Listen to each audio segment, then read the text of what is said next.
Not really. Thank you for waiting for us to come back. Sorry we're a few minutes late. Would like to start the meeting with a motion to reconvene in open session, please. I'll make a motion to reconvene in open session. Second, Second. discussion. Roll call. Anarino, Aye. Hunt, Aye. Hunt, Aye. Malka, Shupai, Aye. Wong, Aye. Ader. Aye. Motion carries. Real quick, welcome to the March Board of Ed meeting. We appreciate how many people are here and how many students are here. It's great to be able to celebrate together all of the great things that you all do for our district. And welcome to parents, staff, community members. And on that note, we'll start with the mission. The mission of School District 15 is to produce world-class learners by building a connected learning community. Dr. Hines, the pledge. Sure. I'd like to welcome our pledge leaders here from Dr. Morrison at Pleasant Hill School. Come on in. We're ready. We've been practicing very hard. Every morning, in fact. Yeah. All right. Superintendent Hines, President Shupai, Board of Education, colleagues, community members, thank you for having Pleasant Hill here tonight to lead us in the Pledge of Allegiance. So tonight, I brought some people with me who are going to introduce themselves to you. So we'll start here. Teresa Wagner. Kristen, Zoe, Alice, me, Grace, Shelby.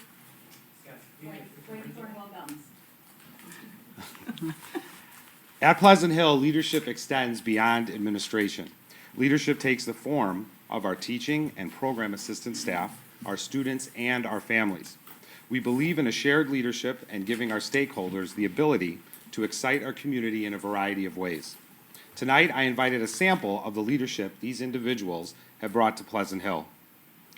We have Grace, well, why don't we step forward when I announce your names? We have Grace, and Neve, who represent our Student Council Executive Board.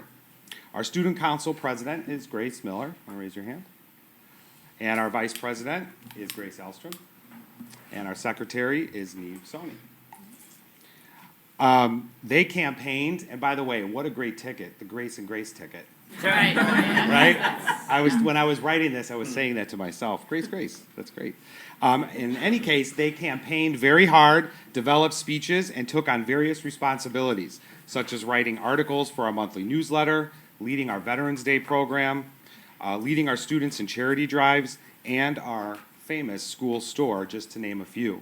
So I wanted to recognize our Student Council Executive Board. Absolutely.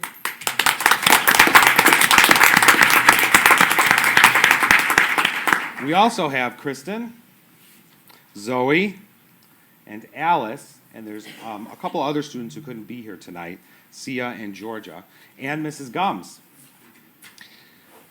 They wanted to find a way to help our local food pantry by noticing that the amount of food that could be recycled that students were throwing away should somehow go somewhere else. The girls showed their leadership by taking it upon themselves.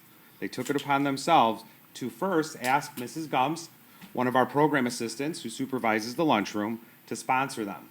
Well, the rest is history, and for this school year and even last school year, the girls were involved in collecting and sorting food and donating it to the Palatine Food Pantry with the support of Mrs. Gums. And this was something that they came up with on their own. They wanted to be leaders in this program, so I wanted them to be recognized here tonight.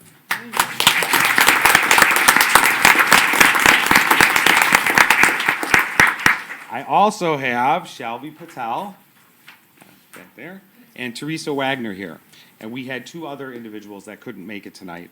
But they provide outstanding leadership through our PTA.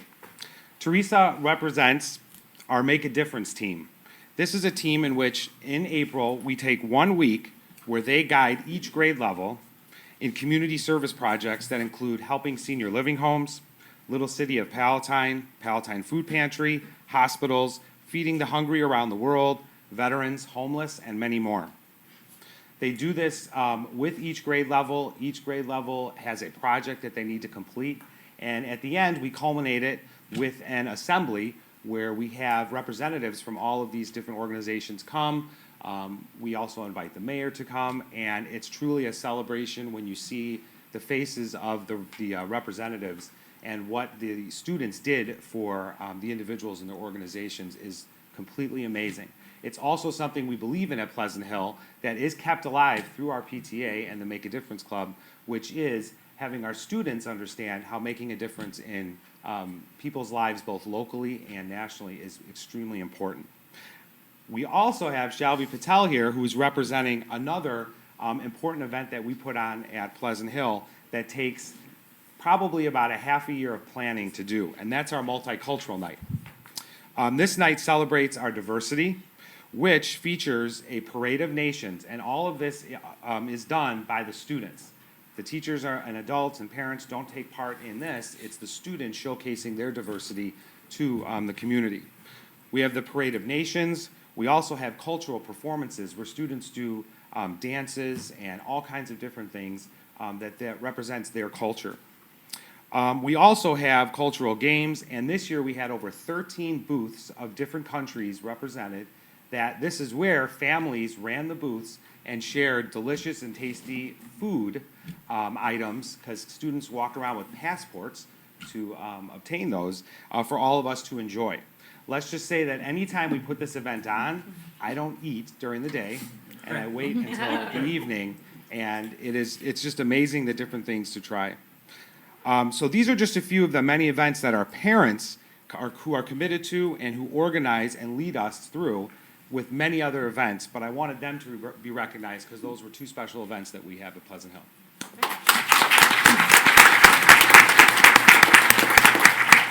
So thank you for having us and hearing about these individuals who have accomplished and what they've accomplished this school year. Thank you to all of you. And now our class president will lead us in the pledge. So you want to come up here? Grace, you want to come up here? You can take the spotlight. I pledge allegiance to the flag of the United States of America and to the republic for which it stands, one nation, under God, indivisible, with liberty and justice for all. Thank you very much. Thank you. Yeah, and thanks for all that y'all do for school. Yes, and pens? Oh, goodness. Pleasant Hill, I forgot the pens. Oh, sleeping on the job. Best prize ever. Allows you to do homework in the dark. For being leader. Thank you for being leader.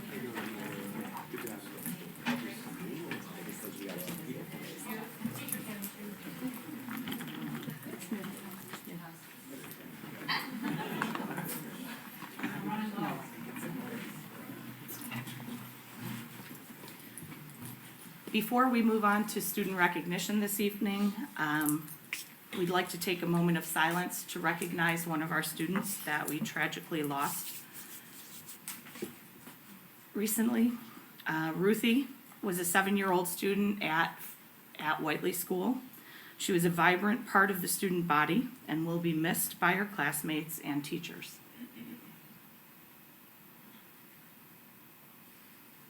Thank you. Student recognition? Lincoln? Lincoln School is up. We have Lincoln's principal and their environmental club here tonight. Good evening, President Shupai, Board of Education, community members. My name is Mary Beth Kneppel. I'm Lincoln principal, and I'm pleased tonight to introduce Lincoln parent and PTA volunteer, Mrs. Teresa Greening, who does a beautiful job organizing and running our amazing environmental club, and they are going to share the good work they have been doing at Lincoln. Thank you. Thank you. Dr. Hines, President Shupai, and members of the board, thank you for having us tonight. I would like to introduce you to a few of the members of Lincoln's 4th and 5th grade environmental club. This is an amazing and inspiring group of students. The beginning of the year, they set out to change the mindset of their fellow students, their families, and of the staff at Lincoln School. They also wrote a goal, and these are the words of our students. We want to learn, to inspire others, and to create change. So I am going to let them introduce themselves and then take it away. I am Joshua. I'm Tyler. I'm Grace. I'm Kayla. I'm Sarah. I'm Royson. I'm Ben.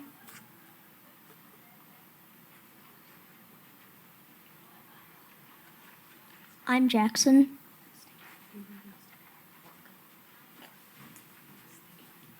I'm Alexis. I'm Molly. I'm Ellie. Did we get everyone? Yes.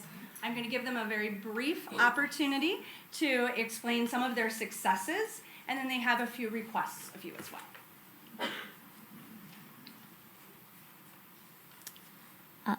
Hi, my name is Jackson. This year we have learned how our actions affect the environment, even when we are not thinking about it. We have fun doing projects, but also feel frustrated about the amount of things schools throw in the trash. I'm Joshua. We decided to tie-dye the trash away at Lincoln. We made tie-dye napkins to use at lunch so we didn't throw away as much paper. We loved it, so we invited families, teachers, and other students to make them too. We finished our project with over 250 napkins being made. Hi, I'm Kayla. We also taught everyone why they were making the napkins and how they can help the earth too.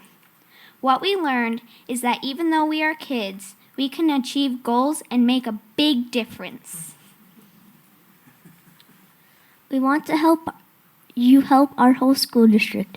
We throw away a lot in our classroom and at lunch. Can we have recycle bins in all classrooms and make it a rule to reuse paper? At lunch, we throw away a ton and don't recycle much. Can we have recycling options? Please don't buy wrapped packages of forks, napkins, and straws. Can we have them separate so we only use what we need? We have lots of ideas if you want to hear them later. Thank you for listening. We hope you will help our district do better. We want to share a tie-dye napkin with each of you so that you can remember us and so that you can help the earth too. Thank you.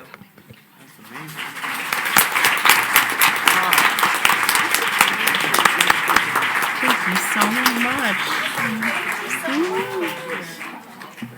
Thank you so much. I love the rainbow. Thank you all. Everybody got one? Yes. All right, great. Thank you very much for your Fabulous. time. And some great ideas, I think. In particular, I always think about that when I open wrapped packages of utensils and I really only need the fork or just the knife. So that's a very good point. Thanks for I being even here. make my kids take silverware to school, so Ooh. they actually have to bring it back though. Mr. Get it Anarino washed. would like to join the team. Yeah, we'll take you. Come anytime. Thanks. Thanks, Teresa. Thanks for coming. Thank you. I make them do it. Yeah, like here's your fork. It's like I said, like stuff you pick up at a garage sale, Yeah. Yeah, it's not the normal stuff we use. It's like that way if somebody accidentally throws it out. Which happens. They're pretty good at it. They always bring it back. All right, we will move on to the Illinois Grade School Music Association Solo and Ensemble Contest. And someone Ms. took my Risa little Cohen. notes. So, Thank you, Dr. Hines, President Shupai, members of the board, and the community. It's so good to have all of you here. We have quite a few recognitions this evening. I am Risa Cohn, the District Curriculum Coordinator, and I have the wonderful honor of doing this fun stuff.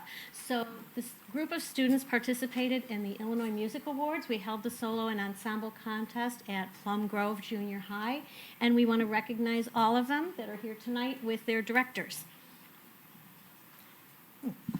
Good evening. My name is Linda Sullivan. I teach band at Frank C. Whiteley and Marion Jordan School. And Christopher plays clarinet, is a 6th grader, and received a perfect score.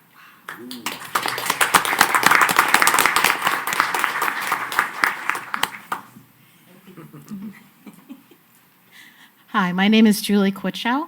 I am a proud teacher. I teach at Plum Grove Junior High, so we had IGSMA Solo and Ensemble at our building this year. And I also teach at Pleasant Hill Elementary and Whiteley Elementary. Today I have Chan here. He played a duet. He's from Whiteley School, and his duet partner was from Pleasant Hill. Her name was Sarah. Thank you.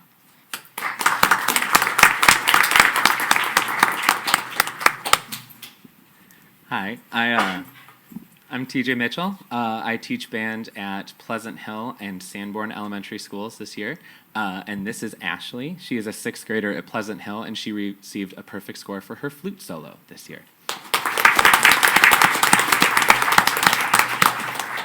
Hello, I'm Dave Wilkie. I teach at Carl Sandburg Junior High, Thomas Jefferson, and Kimball Hill. And this is AJ. He did a percussion solo, got a perfect score.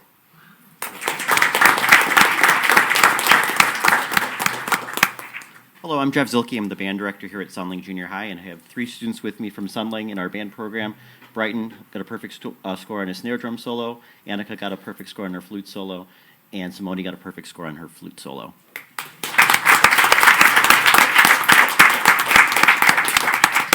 My name is Alexis Burke. I am the orchestra teacher for Walter Sundling, and I have Alexandra here, who received a perfect score for her piano solo.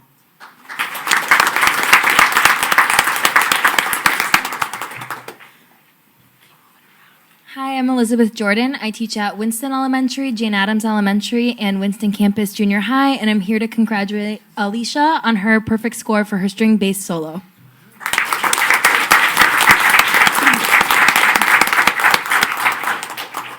Hello, I'm Emily Frazier, and I teach at Hunting Ridge and Virginia Lake. I have 2 students here from Hunting Ridge, Yu Yamada, who received a perfect score on his piano solo, and Karen, who received a perfect score on her flute solo. And then from Virginia Lake, we have Rose, who received a perfect score on her percussion solo.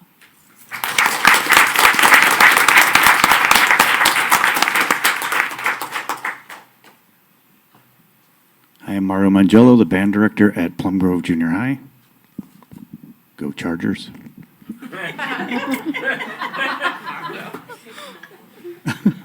I'd like to congratulate Sahithya M. and Veda M. on their flute duet, Nina H. on her vocal solo, and Yechan K. on his snare drum solo. And then Tabitha M. who couldn't make it tonight, but those are our 4 from Plum Grove Junior High.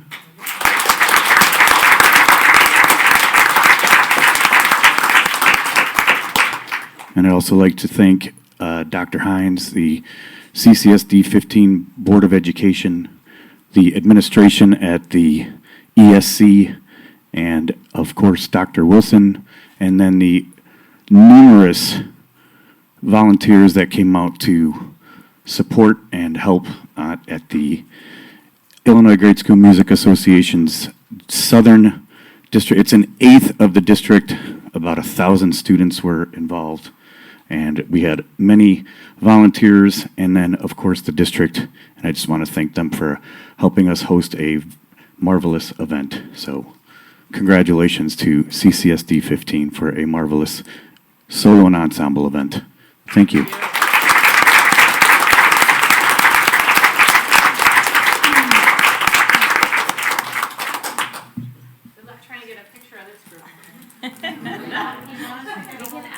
Do you want everybody to move the second row? If you're over on this end, I'm in the front. So anyone who's on the side, come on in the front. Here in the back. Yeah.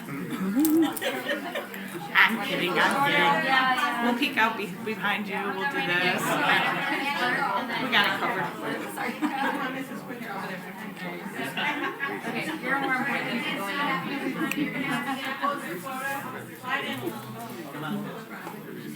I'm gonna get out of your way. You're the first one. We get to give at least. Well, of course, you're on the end.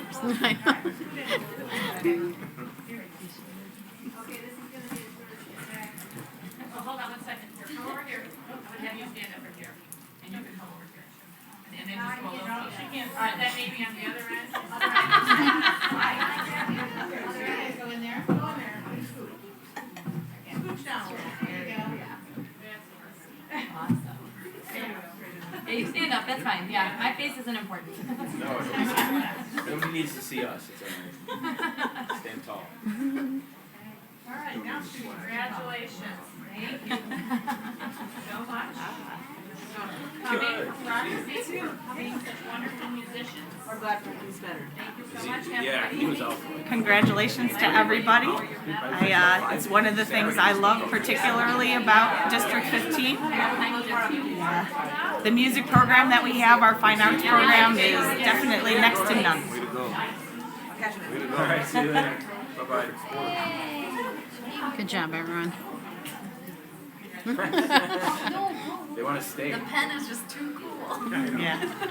It is amazing. We'll turn the lights on. Oh, don't.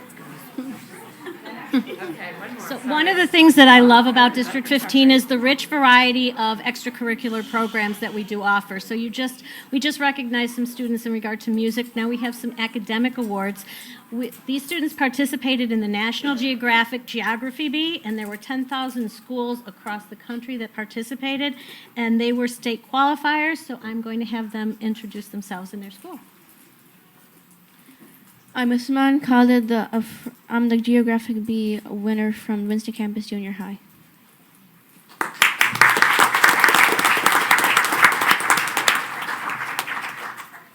I am Patrick, and I'm the National Geographic Bee from Marion Jordan Elementary School. Hi, I'm Avier Kadali, and I won my school Geography Bee. I represent Frank C. Whiteley Elementary School.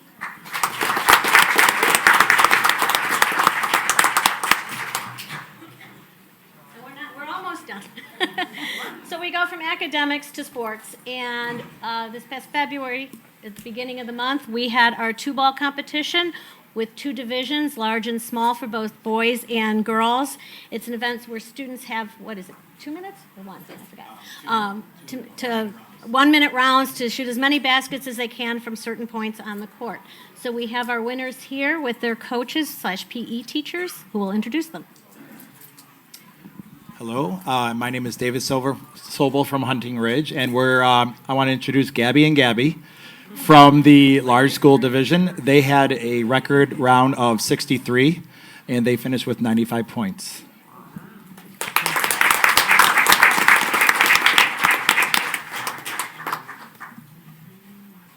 Hi, I'm Anthony Dregard. I'm here representing Pleasant Hill School and honoring Rowan and Tyler, who won the large school division with 104 points.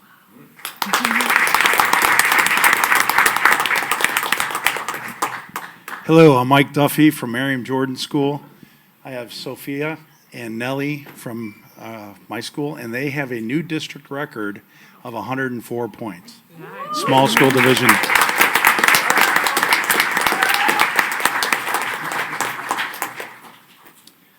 Hi, I'm Ryan Merle from Graham Sanborn School, and this is Joseph. His partner Robbie couldn't be here tonight, but they got a score of 104.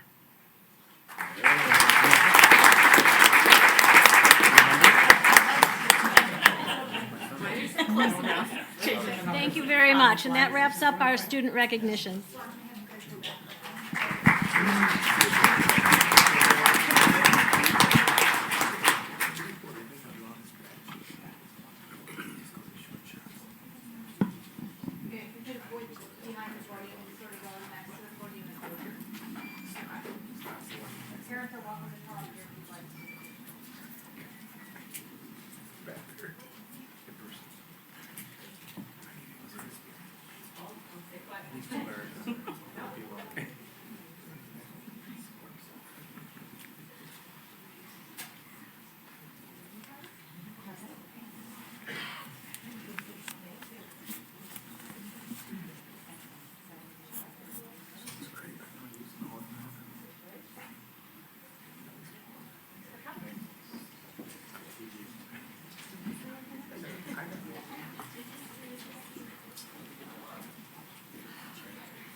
I know that took quite a while, but we just have so many wonderful things happening that it's hard to only recognize a few. So thank you for bearing with us as we had a larger than usual group to recognize tonight. Completely Thank worth you. it. Okay, good.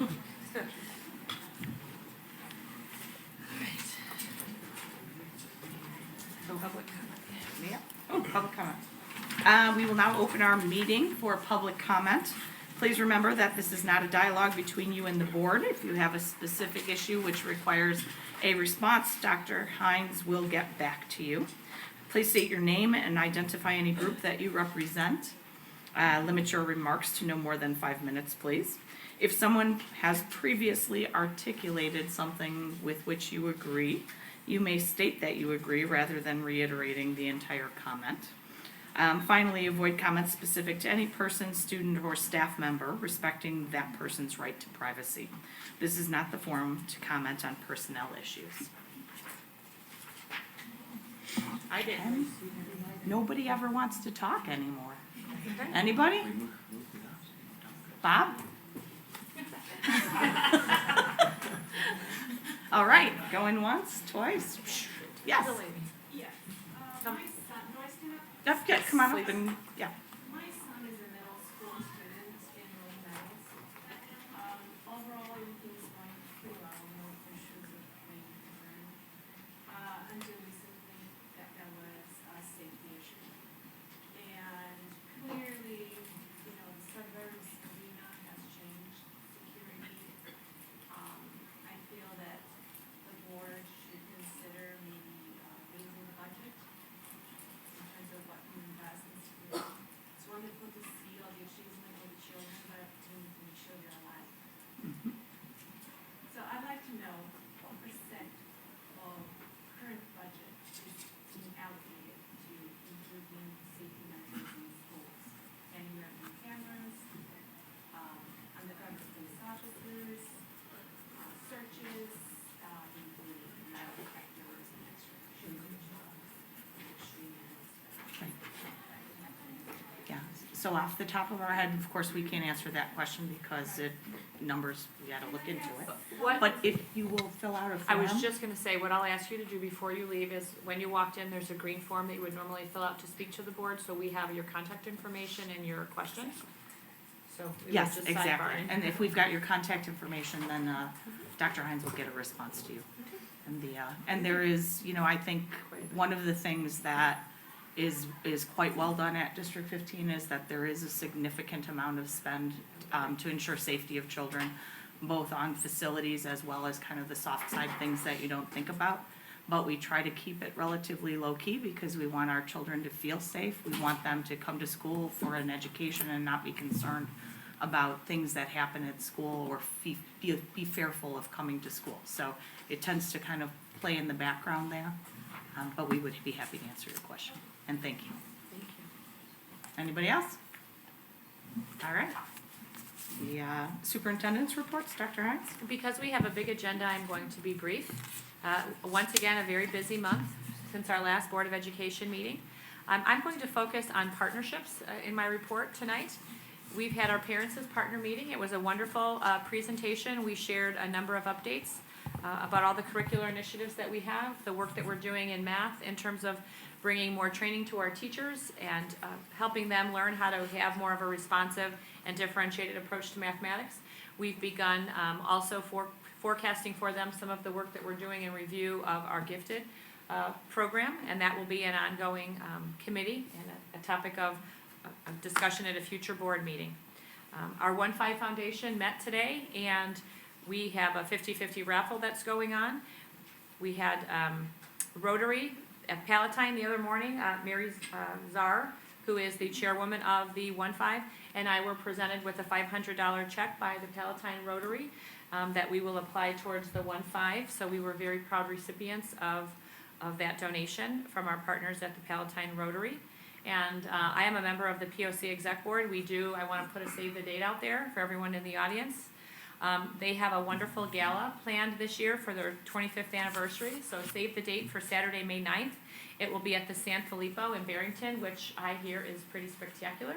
We are working on the details, and we would love to see board members, teachers, administrators, community members help celebrate all the wonderful things that the POC does and provides for District 15 families as well as the larger Palatine community.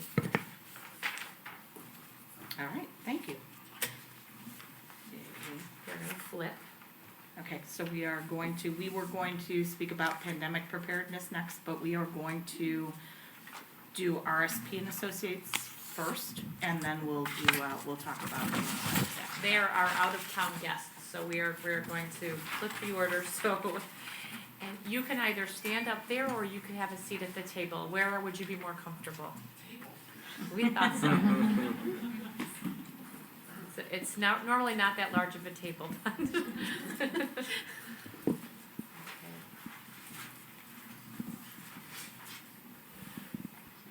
Perfect. You want me to jump in? Yes, indeed. All right. So someone has the PDF. Can you move through? Awesome. All right. So I'm Rob Schwartz. I'm the owner of RSP and Associates. We started the company about 17 years ago, kind of the anniversary of my twin daughters. They turned 17 this year. Again, we were founded in 2003. We exclusively work with school districts, and we help them with some of the challenging situations you have, most of it all based on data. And from the data, we can start to work through some different solutions. So what I've prepared for you this evening is the ability to see what some of that data could look like, but for you to take a step back and understand that when it's about your district, it means a lot more. And it will help you to make some of these imperative decisions that you are planning on doing here in the future. So this slide kind of showcases some of our team. Basically, we've broken it into 3 categories. Myself as a planner, have a master's in urban planning from the University of Kansas. Go Jayhawks. We don't get to watch them this year, right? Or we get to watch them, we don't get to be there. But anyway, so my experience has been in planning with counties, cities, school districts, the United States Army. We have analysts who are our last couple of folks there. They're probably the most important on our team. They look at your data sets. They provide some of the maps, the analytics, the visuals that tell the story of what's happening in your community. And that's what helps provide the solutions. In the middle, if we do facilitation, we have a lot of current and former superintendents that assist with that process. I'm not sure how that falls into what we'll be doing for your district, but again, just gives you the breadth of experience that our team has in very numerous disciplines. So if we go to the next page, this just kind of gives you a visual of where we do work. The reason Illinois is not on there is it just doesn't fit nicely with all of the regional things that we have. Apologize, I think your last meeting actually was in the air when you had your meeting, because I'd been up here with Rockford, Indian Prairie, Oswego, so apologize with your snow events. Life carried on, right? But anyway, so this is a visual of where we do a lot of our work, and again, exclusively with school districts. So if we go to our next slide, I think what we're going to be talking to you about this evening is what your need is, how our methodology with projections that we do, how that's going to assist you in being able to make some student data-driven decisions. We'll show you some different visuals. We'll talk a little bit about some criteria that you could think about when you go through a redistricting process. And then I think we get into some questions about the timeline and how all of this fits together. Kudos to Dr. Hines' staff. I think you've already given us some student data. All of your data, and so we've started to look through some of those things for the verification process, probably the most important part of your student data. So if we go to the next slide, this really is to give you a visual of our modeling process. We want you to understand this is just not trend data.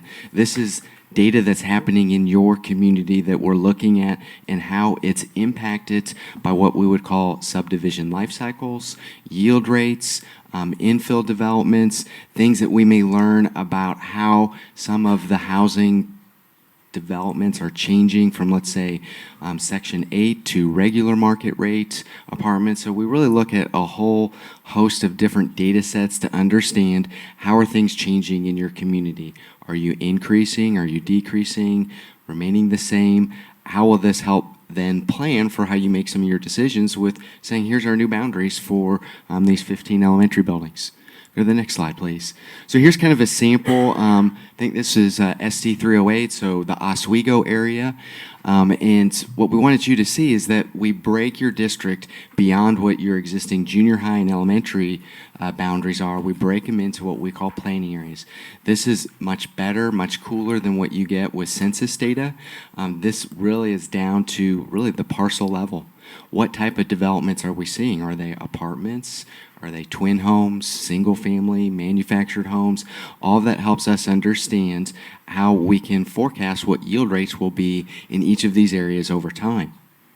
Go to the next slide. So this is zooming in just a little bit tighter to see how some of these data sets work and why we have a collaborative partnership that will end up occurring with each of the numerous cities, villages that are in your community, where they'll be sharing information with us, we'll be sharing information back with them.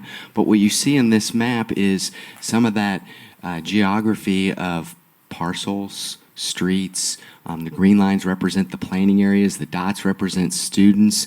The larger the dot, the greater the student grade. The smaller the dot, probably more closer to kindergarten. Sometimes there's multiple dots together because, hey, families sometimes have 2 or 3 kids, right? So this helps illustrate some of those visuals. Next slide, please. So some of the baseline data that we will leave you with, you probably already know some of this stuff, like your enrollment by grade, but we'll talk about this from a demographic or planning perspective of what we can expect as we see things change over time over the next 5 or so years. Next slide. We'll look at that same thing with like cohort data. So how are things changing? So I was just in a meeting last night where we literally were seeing senior classes that were 500 students smaller than the kindergarten class, but yet they're declining in their enrollment. How's that possible? Well, there's things that are occurring in your community that as we start to look at some of this cohort, we start to look at things from these planning areas, we can understand what those changes are and better get you to the point of making some decisions, in this case with potentially new attendance boundaries, that will be long lasting. Next slide. All right, so I mentioned something about planning areas and how we look at yield rates. Some things that we're starting to notice that are different throughout our clients here in Illinois is the number of students that we get in some of the multifamily developments. And we would define multifamily like townhomes, apartments, garden apartments, but we're starting to see more students in some of those developments. Maybe that plays out here in your district. Won't know until we start working through your data, but we do have some hypotheses and some actual theories that we're forming on why some of those changes are occurring. But again, we let the data drive us into being able to say something to you like, hey, this change means X, Y, or ABC. Next slide. So I don't know if this plays on your Adobe Reader here, but what we showed here was how, as we saw new developments coming online, what the density was in those developments, and this kind of helped drive some of the conversation when we did the last redistricting in SD 308 to understand each of these planning areas have a different subdivision life cycle, and we're trying to capture that so that you can make the right decision for these kids in the schools that they would be assigned to. Next slide. All right, so this gives you what our accuracy was for SD 308. So pretty awesome, 99.9. Well, we could show you this to almost all of our clients. No matter where they are, you're going to see typically 97% or greater in year 1. And in most cases, when we get 5 years out, it's going to be 97% or greater. The reason for that, I'd like to pat my team on their back. It really is the collaborative effort of getting to know certain people in your community, working with that data, and understanding what that could mean as we put that through our sophisticated forecast model. So it's a collaborative effort that we try to work with each of the communities that we're involved with. Next slide. All right, this shows you what our 5-year accuracy was when we were as we do projections. So if we look at the 17-18 year, where we had a year where it was 93.9%. You know why we had 93.9%? This is why I put this slide up there. Is sometimes things don't play the way they should. And so in SD 308, when we did that projection, which would have been 5 years previous to that, what was going on? We were having a huge housing boom. It stopped, and it wasn't really known how bad the stoppage would be, and so our projections were off. So the value and why I have our team put this in here is anytime there's something that doesn't work out the way we want to, we can always go back to our data and the assumptions that were made and be able to say, this is what happens. Much like people are wondering with the coronavirus, how will that impact what we see? Well, if we all get quarantined, we're probably going to have more babies like when the Cubs won the World Series, right? So things to think about when some of these things happen, we're going to be able to explain it. Next slide. Hopefully you guys like my humor. It's Kansas City humor. So ultimately, one of the things that you get from us is a projection by building, and with the capacity that you've decided that building can have, that then helps us understand, is the enrollment over capacity? Is the building underutilized? Does it relate, if we could zoom in just a little bit tighter, you would see we're looking at the enrollment based on where the students reside, where the students actually attend, and a subset of reside, do they actually reside and attend that building? So we're looking at a whole host of things to understand the current situation. One thing that we definitely will want to work with the district on is your understanding of functional capacity. How do these programs actually work in the buildings? That will be instrumental on any of these boundaries being long-lasting. And I'll give you a quick example, because we're doing so many functional capacities when we get into the process of doing redistricting, because what we found is sometimes there may be a special program in a building, and there may be a thought that, let's say, 500 kids can fit in there. Well, that special program may take 2 classrooms. So you may only be able to get 3 sections of, let's say, 3 of the grades, 4 sections of the 2 other grades. Well, how does that fit when we're looking at redistricting and you have these oscillations of students? Because unfortunately, or fortunately, parents don't have kids always in a particular order, and in the households where that actually will make some sense, where you're always going to have, if your class size is 22 at first grade, you're always going to have 22 kids that are feeding in to that particular attendance area. Next slide. All right, so here was a process that we led in SD 308. I know you have, I think, 4 options that have already been created. We wanted to leave you with something that really has been tried and true, very successful with every one of our clients that we've worked with, and it's really because of the multiple colors that you see on this graphic. So we always start with the board. You need to set the guiding principles, the boundary criteria. How do we create what needs to be created, so that in the end, when you get something that is ready to be adopted, does it meet the measures that you, the board, need it to meet? And sometimes it's more than just having the right number of kids in the building. It's based on some of these other criteria that are what I would call cultural norms for your community. Going to be different here than SD 308 or Indian Prairie or even up in Rockford, but there's things that you have to factor in. So then we have the pink, which is like your administration. You have the yellow, which is us, RSP. The green is like a committee. Sometimes the committee is your community members. Sometimes it's an executive team with the building leadership. And then the orange, probably the most important part of this piece, is whatever is created, being able to get the appropriate community feedback. And that can be done in many different ways. It could be done through the physical. Go to another mic. You guys are prepared. And I didn't even talk a long time. That's usually what happens. So in those public input sessions, we want to create some dialogue where it's less formal than this, but in a way that we can actually have a conversation. One of the things that we've realized, I've experienced it myself with my kids, moving students is very emotional. Just sitting here and seeing all of these wonderful kids receiving all of these accolades from the schools that they go to, there's many sacrifices that the students have made, the parents have made, so we know there's going to be some challenges as you move from one building to the other. there's got to be a reason why you're needing to do this. And so part of this is how this is communicated, how we create whatever this ends up looking like. So let's say it's these 4 scenarios, but what I wanted to caution is many times scenarios are created and then RSP is brought into the picture.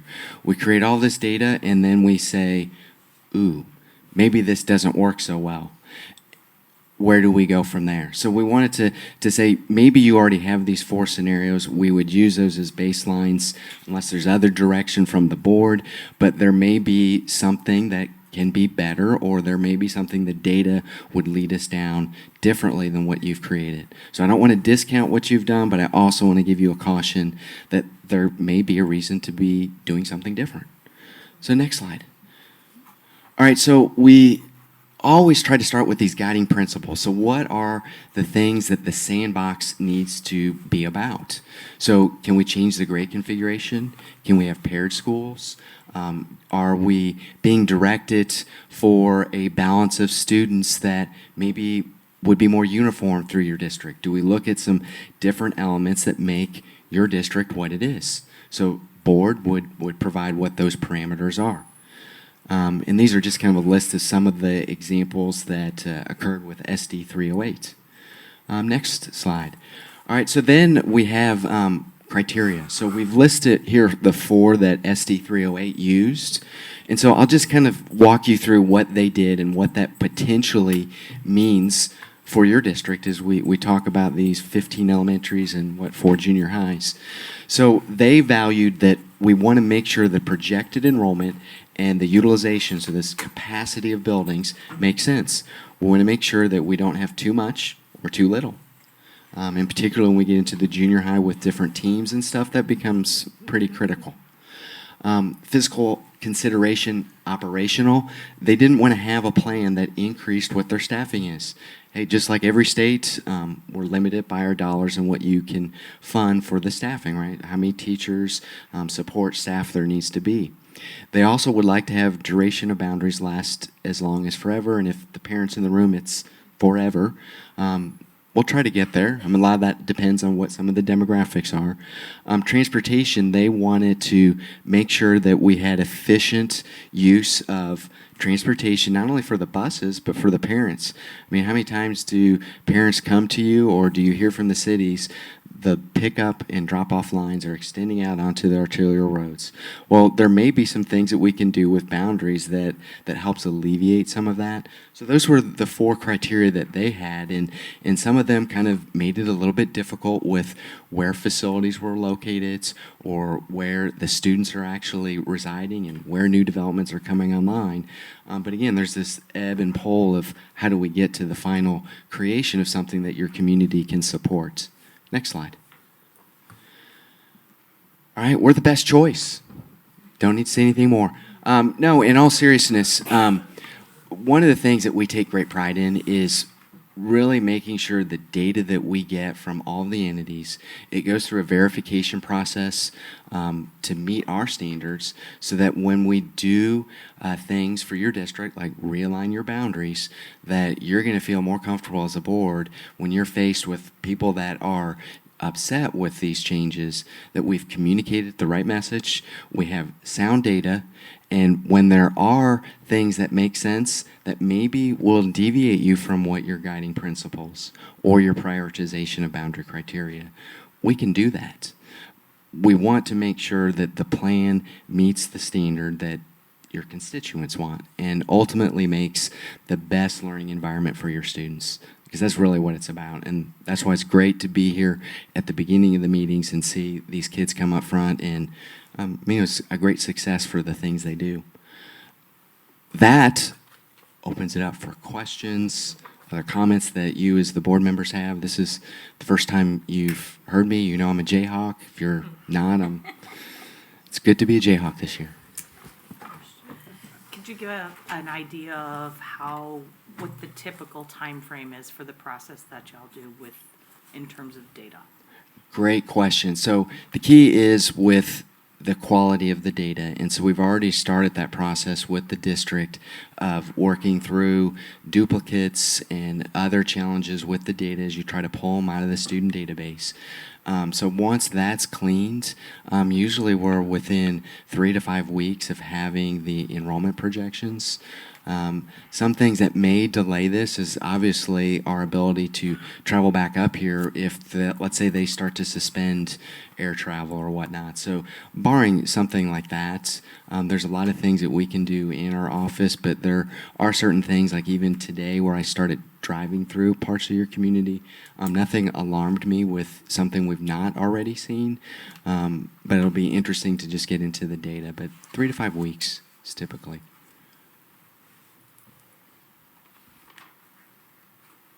Can you give an example of instances when a board has come to you with specific goals that you have been able to advise them of different priorities through your research? Because that's an expertise that we haven't been necessarily been given.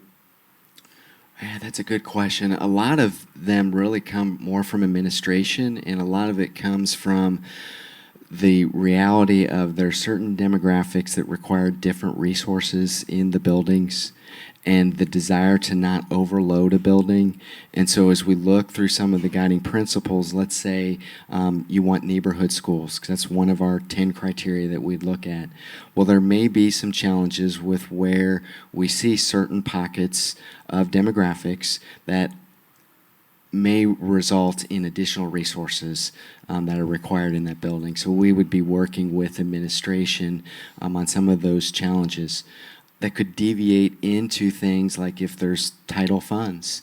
We've worked with districts where, because we've created this great plan where we've divested students into multiple elementary attendance boundaries, all of a sudden their building no longer qualified for title funds, and that has a huge impact on resources those students would potentially have. So that'd probably be one good example.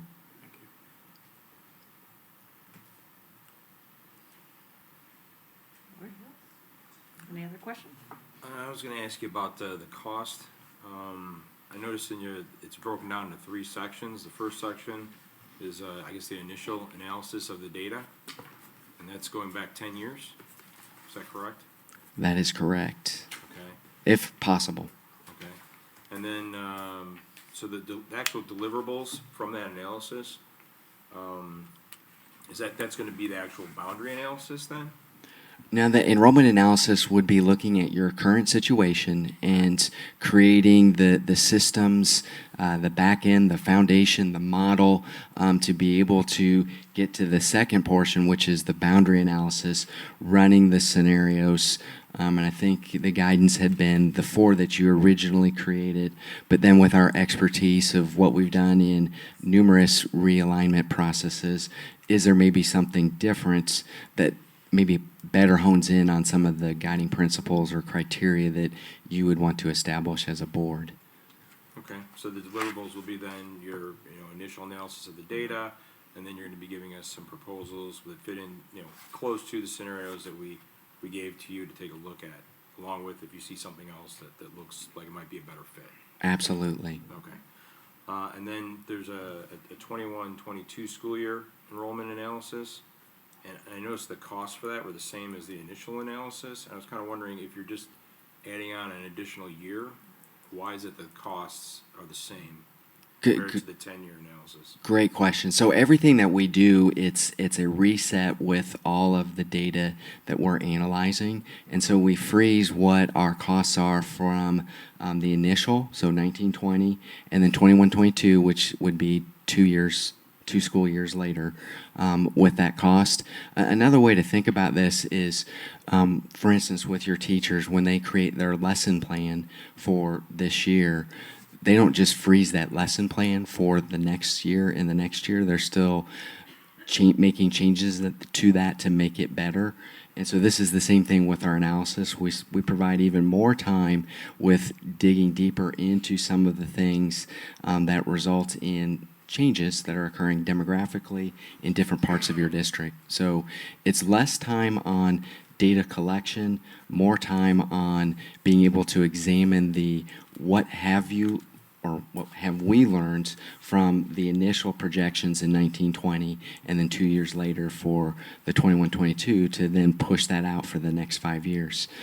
the goal being that when you get to that 21, 22 in that second year, your ability to utilize this tool in how you make planning decisions, how you may start to staff some of these buildings, it's going to be even more detailed than what we had here in the first year. So it's not just rolling the data 2 years forward, it's really examining it from many different perspectives. For the community input sessions that you mentioned, were those included in this at all, or would that be an additional cost? That would be an additional cost that we would want to talk sooner than later about what that process could look like. And I think that was the point of like showing you what we did in SD 308. We're even doing some stuff here of late with up in Minot, North Dakota, where we're doing Zoom meetings for some of them. Because we also understand when you want to keep costs down. I don't enjoy flying either, so if we can do things that are through technology, we'll try to work through some of those things as well. But we do want to establish when those meetings would occur, just because this is going to be a public process, and so we want to make sure that the community is aware of the things that will help move toward what you ultimately recommend.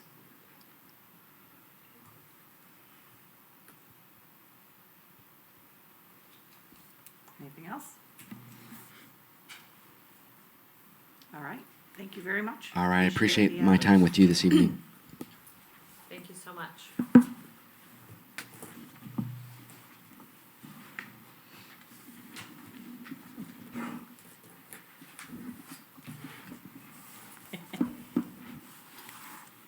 It's a setup for the next guy. Exactly. After I'm done, this next one. Yes. All right, so some changing gear. Dr. Hines? Yes, so I'm sure I speak for all of the District 15 staff members as well as members of our community when I say that we're carefully monitoring, trying to proactively prepare, and really place a significant amount of time and attention on this rapidly evolving coronavirus. So over the course of the last few weeks, I've communicated on 2 different occasions with staff and parents within the district, just trying to push information out. We've created, and Julie, if you could hit the screen, we have created a website for our parents to, connect with, to find communication, web resources that we're pushing out, and just information. As I'm sure everyone knows, information is changing minute to minute. So it is really something that we are monitoring very closely. It's almost become a secondary full-time job for me over the last few weeks. So we will continue to communicate and monitor all information that's coming to us through leading health organizations. So we're looking at the Illinois Department of Public Health, the Center for Disease Control, and the World Health Organization. So none of us are medical doctors. We look to the medical professionals to inform the decisions that we make. As things continue to evolve, though, there are things that we want to continue to do to be proactive, and that's what we're going to talk about largely tonight. So the board, most boards, if not all, have a pandemic preparedness policy, 4:180. And one of the first things I did was take a look at our pandemic preparedness protocol, and it looks like it's been adopted from press. It's somewhat wide open because, again, every potential pandemic has a different path and maybe a different responses. So the second paragraph really is focused around what we're going to talk tonight about as a board briefly, but we will establish a committee and then we will set up subsequent meetings, probably as quickly as next week. So within 4:180, and you were all given that policy to take a look at, it is my responsibility, the superintendent, and I have taken it upon myself, but I have enlisted the help of our district nurse, Karen Floor, and she is working very closely with our building nurses to make sure that we are, as I said, monitoring federal, state, and local governments and other key health organizations around the spread and the evolution of COVID-19. The second thing we need to do, or the first thing we really need to do beyond that, is form a pandemic planning team consisting of appropriate district personnel and community members. I would take that a step further and say that I would definitely want a member or two of the board And then additional, I mean, I know you're members of our community, but I would like 2 board members and a few other members of the larger community, not necessarily, connected to the board. They don't necessarily even have to have students in the district, just a few other members of the community to form a committee. And then we will identify a plan of action, which I have already begun to work on, and that will be the community's and the committee's first task will be to read what I have put together, react, enhance, and then we'll continue to build out our preparedness plan.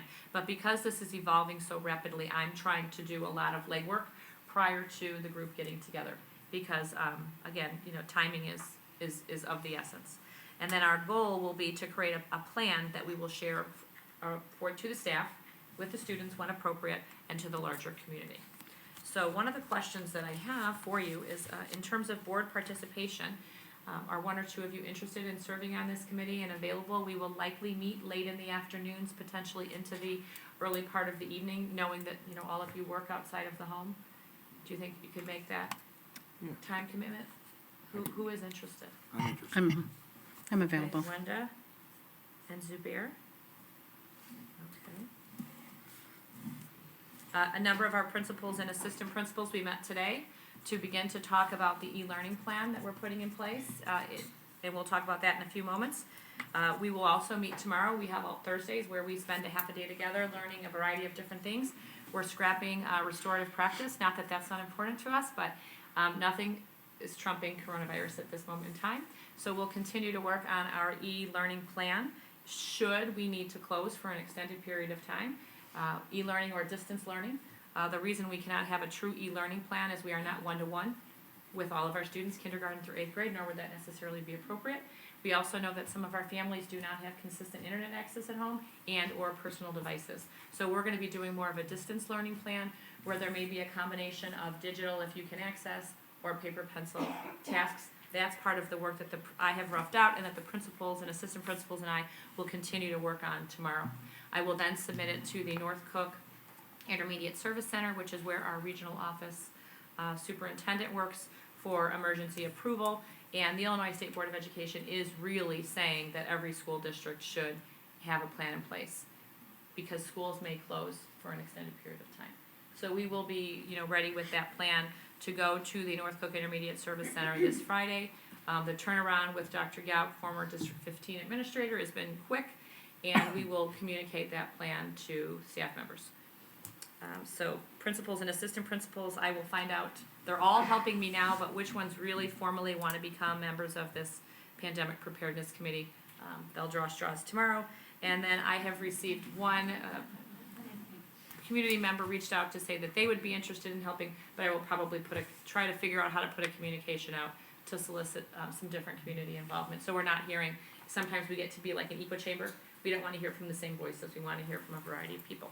So we will build out our preparedness plan, which then I will put into an administrative procedure, which is always behind any of our board policies. So that is a critical step. A few other things I would like to just talk with the board about.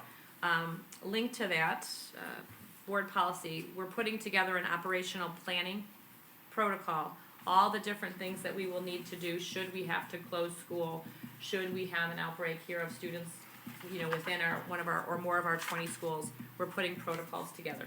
So I am already beginning to really, again, flush that out, and the committee will only help me enhance this. But again, with time being so critical, I'm trying to do a lot of the heavy lifting now. E-learning plans, again, we hope to have them available should we need to close next week, which is the last week of school before spring break.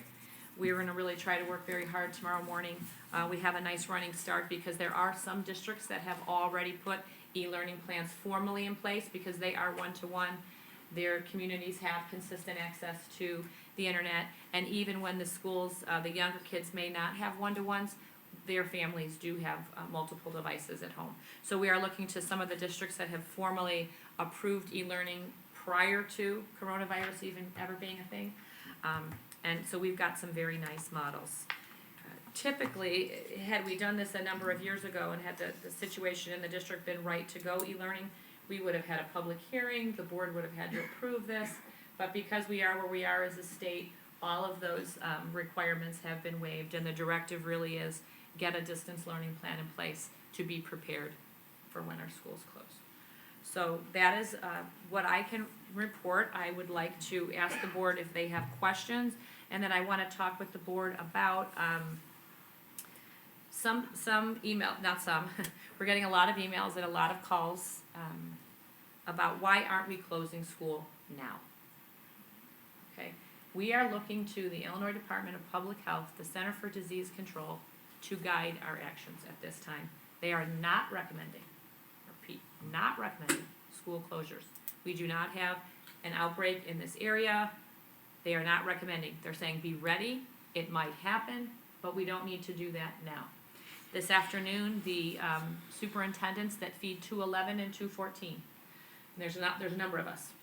We met in the district to talk about, are we all still feeling like we're not going to close school? We're still looking to those two lead health organizations to guide us, and it was unanimous. The school systems, the elementary feeders, the superintendents of 211 and 214 are not prepared to close school. We're putting communication out, we're doing additional cleaning, we're training students, we've got signage, we're sending students home if they have any symptoms, even if they don't have all the symptoms. We feel as though we're putting a lot of different safeguards in place so we don't feel the need to close at this time. I would, however, like to engage the board in a conversation about your thoughts around school being open. I am very interested in what my board thinks about that. So who'd like to start?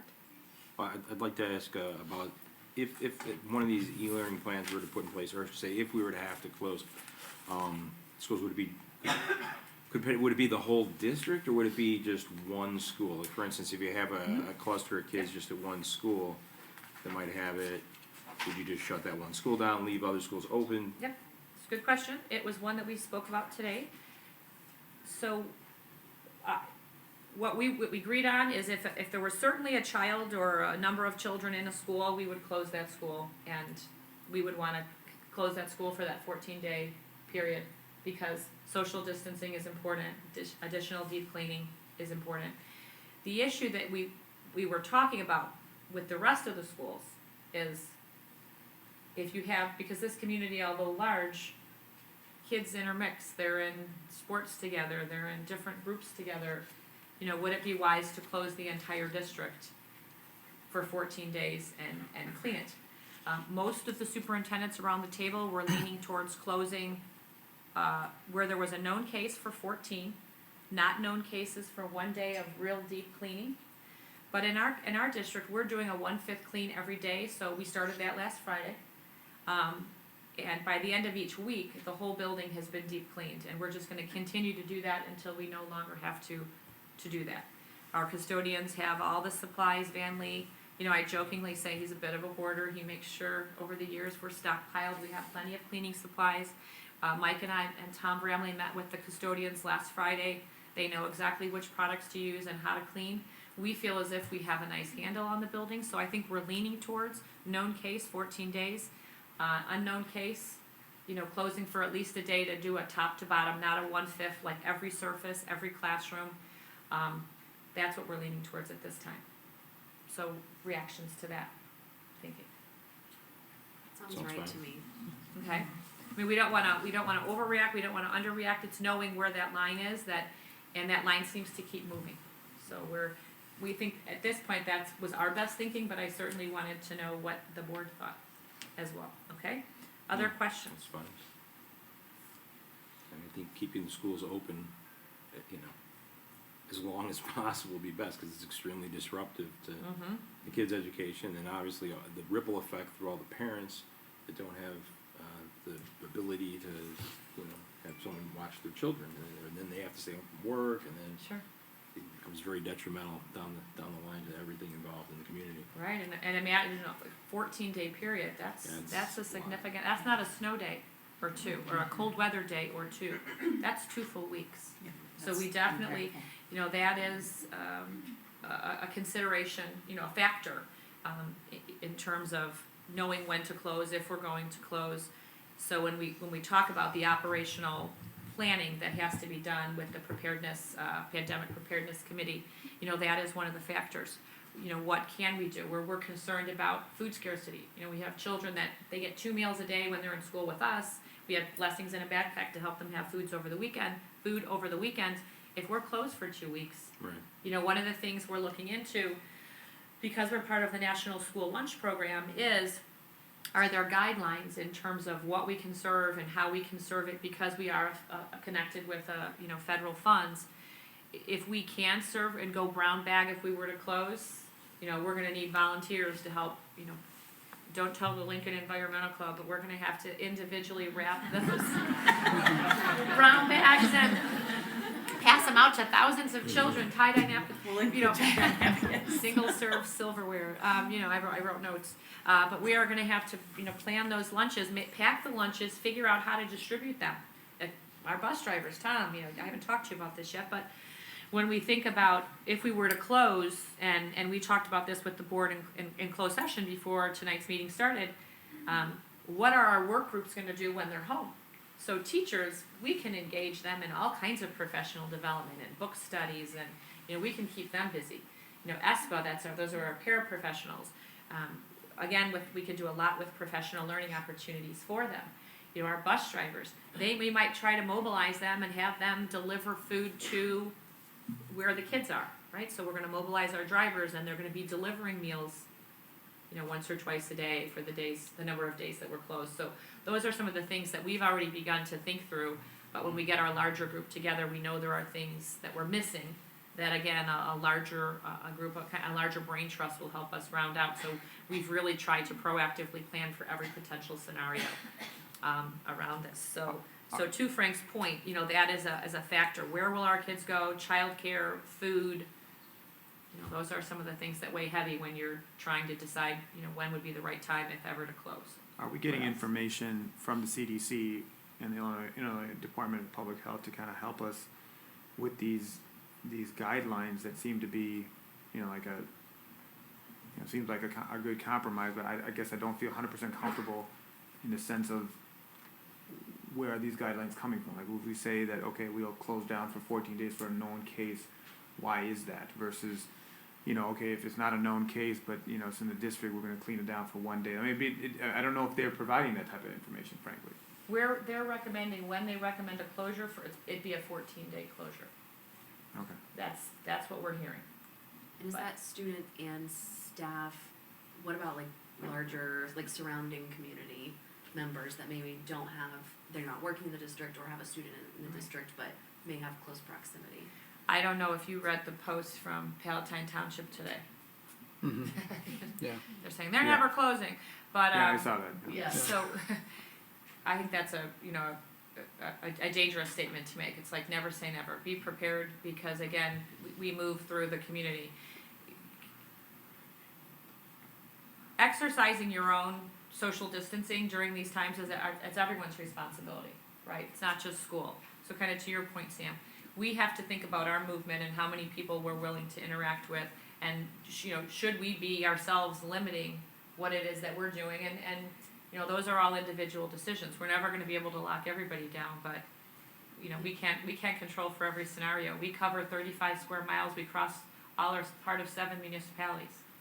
So it's daunting, you know, for anybody, but it's even more so, I believe, in a district of this size, because there is just so much movement and people living and working in different places. Even just our own buses, we're crisscrossing kids from one neighborhood and community into other schools. So there's a little bit of cross pollination, even just, you know, with how we enroll and provide our students kind of linked to RSP based on size and capacity issues. So I don't know how we control for what you're describing, but you know, we're going to try to follow as many of the guidelines as we can, be as clean and safe. And one of the other things we're talking about linked to this is, what about some of these other events? This is another big email string that I was getting today. You know, what about PTA events? And should we be canceling musicals? And should we be canceling band concerts? You know, the guidance from the professionals is they're canceling groups of, you know, 1,000 people or more. Coachella, you've heard, has been moved to the fall. Zach Brown canceled a concert. Different things like that. We're hearing big venues. We're not hearing that if anything less than 1,000 people should be canceled, yet you're hearing practice social isolation or some social distancing. So, I've reached out to Betsy, the president of our PTA group, of all of our PTAs, to say, have you and your presidents talked about this? And if so, are you willing to postpone some of these extra events that happen, at night or on the weekends, to a later time? So that was a question that she was going to pose to her group, and then she was going to get back to us, because I think it would be very important for us to be consistent around that event. So, for example, Whiteley has a fun fair Friday, right? Yeah. And there's a lot of concern as to whether or not we should have the fun fair or if it should be canceled. So we're looking into that, and we'll communicate that, but we would like to have a unified approach to whether or not we should continue to have these events and just practice additional safety measures, or if we should try to postpone them. So they were gonna reach out to their vendors and whatnot and see. So that's another topic of discussion. We have postponed the musical event where you practice different instruments to decide if you would like to, play the clarinet or the flute or whatever. We thought that for sure seemed a little too, they're telling you not to touch your face, so we figured we shouldn't have that event. So that we've definitely, postponed.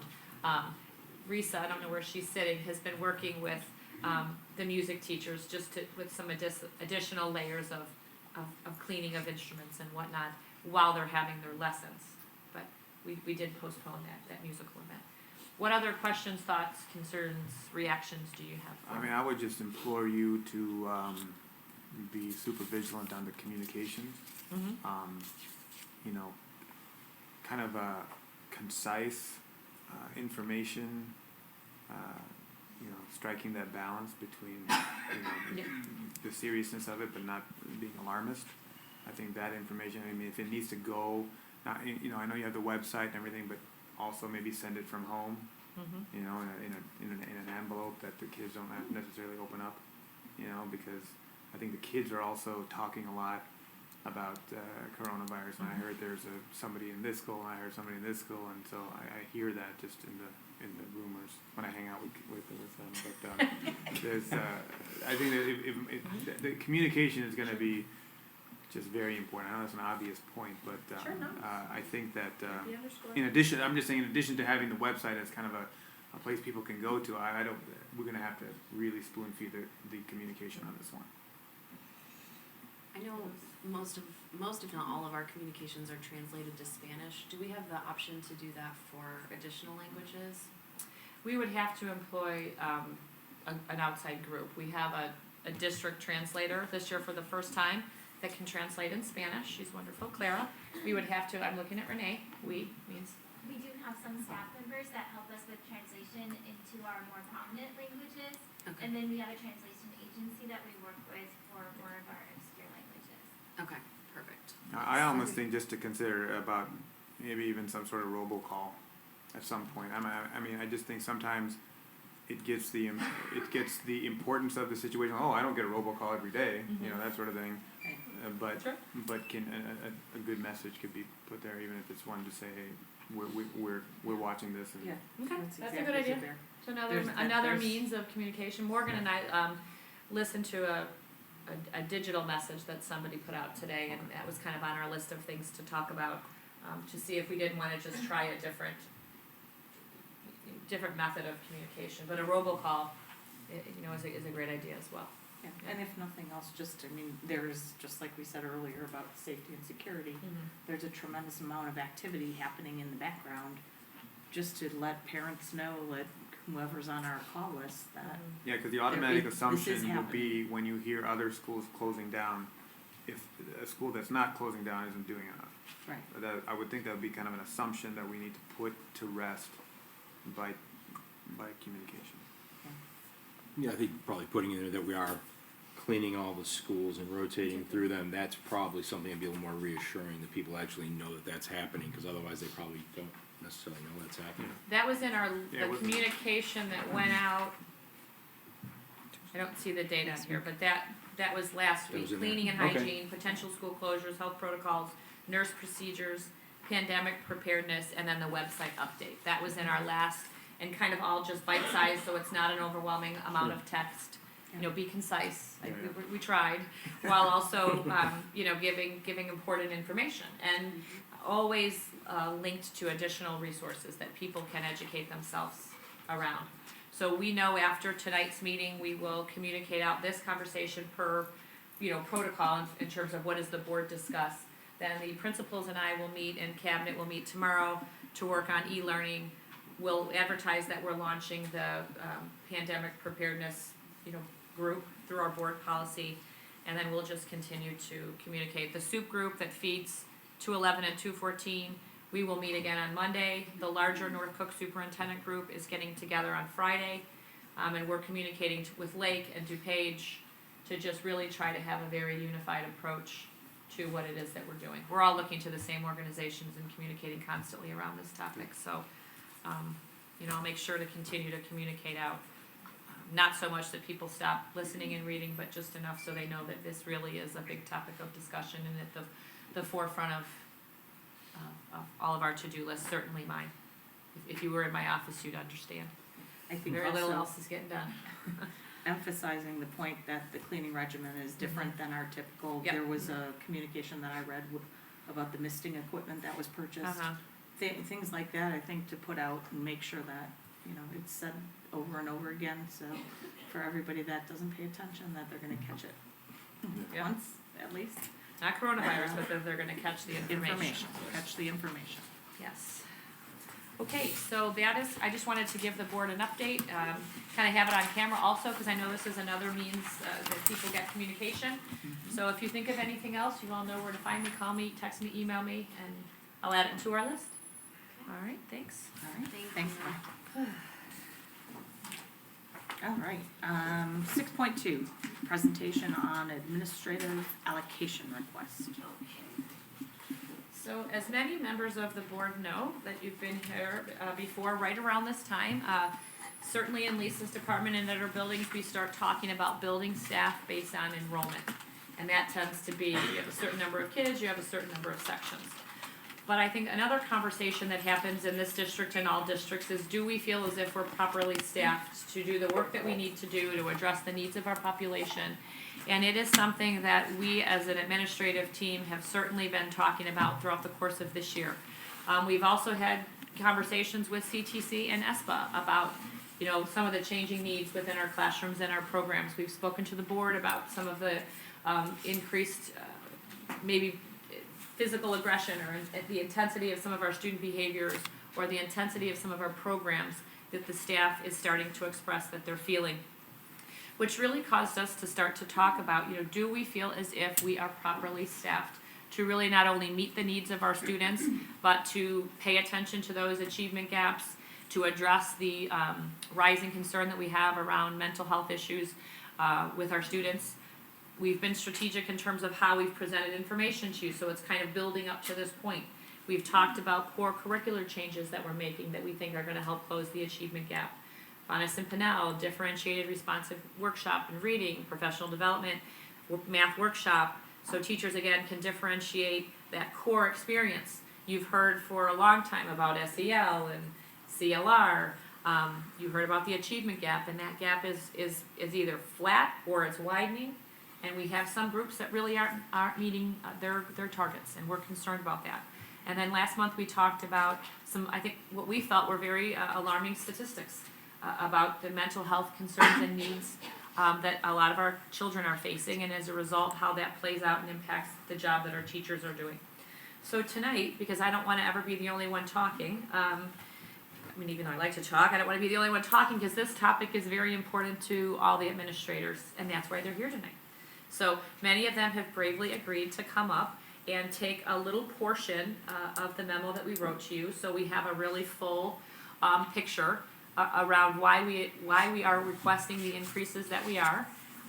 We want to engage you in a very deep, open and honest conversation, answer any questions that you have, and then eventually seek your approval on all, some, or none of what it is we're looking to bring to the district for the 2020-21 school year and beyond. So if you're a brave soul and you have agreed to come in and take a portion of this, please come and join this very large table. Fill it in.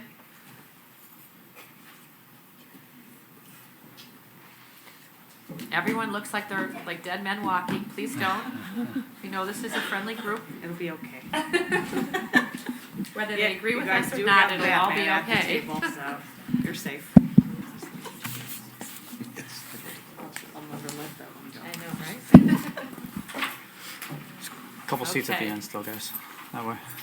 Music stops, we're all gonna have to sit down. Stay. And are you gonna grab the chairs? Wait, do we need? There's some down there. Two down there. We're all together as a team, so we're trying. Can you at least just grab, maybe just. We sit down. There's extra There chairs you on go. the side. And then Renee, maybe you could flip so Lake Louise is together. There we go. All right. So we spent several months kind of putting this board report together and really scrutinizing what it is we feel as though we need and why we need it. So much so that many of us came in on a Sunday to put the finishing touches on this presentation. And tonight we're just gonna dive in and talk about it. I will just kick it off to say a lot of what we're talking about, if not all of what we're talking about, directly links back to the refresh strategic plan that we put together where we had 4 key commitments. The first commitment being students, the second commitment being our staff, the third commitment being finance and facilities, and sometimes those commitments are somewhat at odds with one another. But lastly, results. So everything you're gonna hear us talk about that was included in here and that you'll hear from folks talking about tonight, really we feel is going to help us operationalize and achieve the goals that we've identified within the strategic plan. So Dr. Edgar is going to provide a recap of the achievement gap, and Mike, just so you know, I did remind Tom, it cannot be another 47-minute presentation. You called him on that the first time. That's my legacy. He's gonna hit highlights, and then and then we'll move on, then everybody kinda knows their piece, okay? So Tom, take it away. So with the achievement gap, we took a new chapter in how we present the district's results by really trying to break down how the district does from an overall average, which is actually quite impressive, to looking at how the different significant components of our student body actually do. And what we were able to show was that although many of our students with advantages who come in ready to learn really do succeed, many who have disadvantages or other factors that might hinder their learning often do not. And that gap has remained in place and relatively unchanged for the past several years, despite many initiatives and many attempts and many tries to move it. One of the things that we realize that this gap has produced is an inequity in terms of access to our various programs, and it's also associated with differences in outcomes for discipline and disability rates. All these are tightly tied together. One of the things that wasn't really stated that's most important to know is that when we look at closing the gap, of course, the way that we don't want to do it is by decreasing the top performers. We want to increase the performance of those who are underachieving. And you have to remember what we're actually asking these students to do is students who are less prepared, less supported, who have factors that might hold them back from learning as efficiently as others, to actually grow faster than their peers. Quite a task. The one thing that we know accompanies most of these students that contribute to the gap is trauma. It's unfortunately used to a point where it's almost cliche, but the reality of it is many of these students come with factors that require the need for address so that they're ready to learn, able to participate, able to stay in school, and learn at that accelerated rate. And that ultimately comes down to addressing their comprehensive mental health, their ability to participate with their peers in collaborative learning practices, engage with their teachers, navigate challenges, and most of all, participate and engage in a way that maximizes learning. So we really see this as very tied to the social emotional needs of our student body, and we really see that as a foundational piece for moving our student body forward, each and every one of them. Under 10 minutes. Good job. Dr. Swanlin, I believe, is next. Yeah, so last month we gave more information on our social and emotional comprehensive behavioral and mental health services and needs of our students. Some of the areas that were highlighted shows like our 33% increase in hospitalizations, our 86% increase in reports to DCFS, and the overall level of student crisis due to mental health needs within our buildings. We showed how this crisis need is showing in many grade levels, including younger students.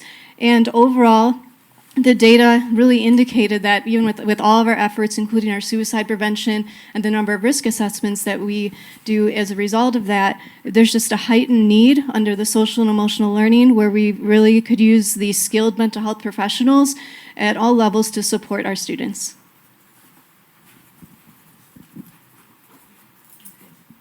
Lisa or Megan, Alicia, and Jen.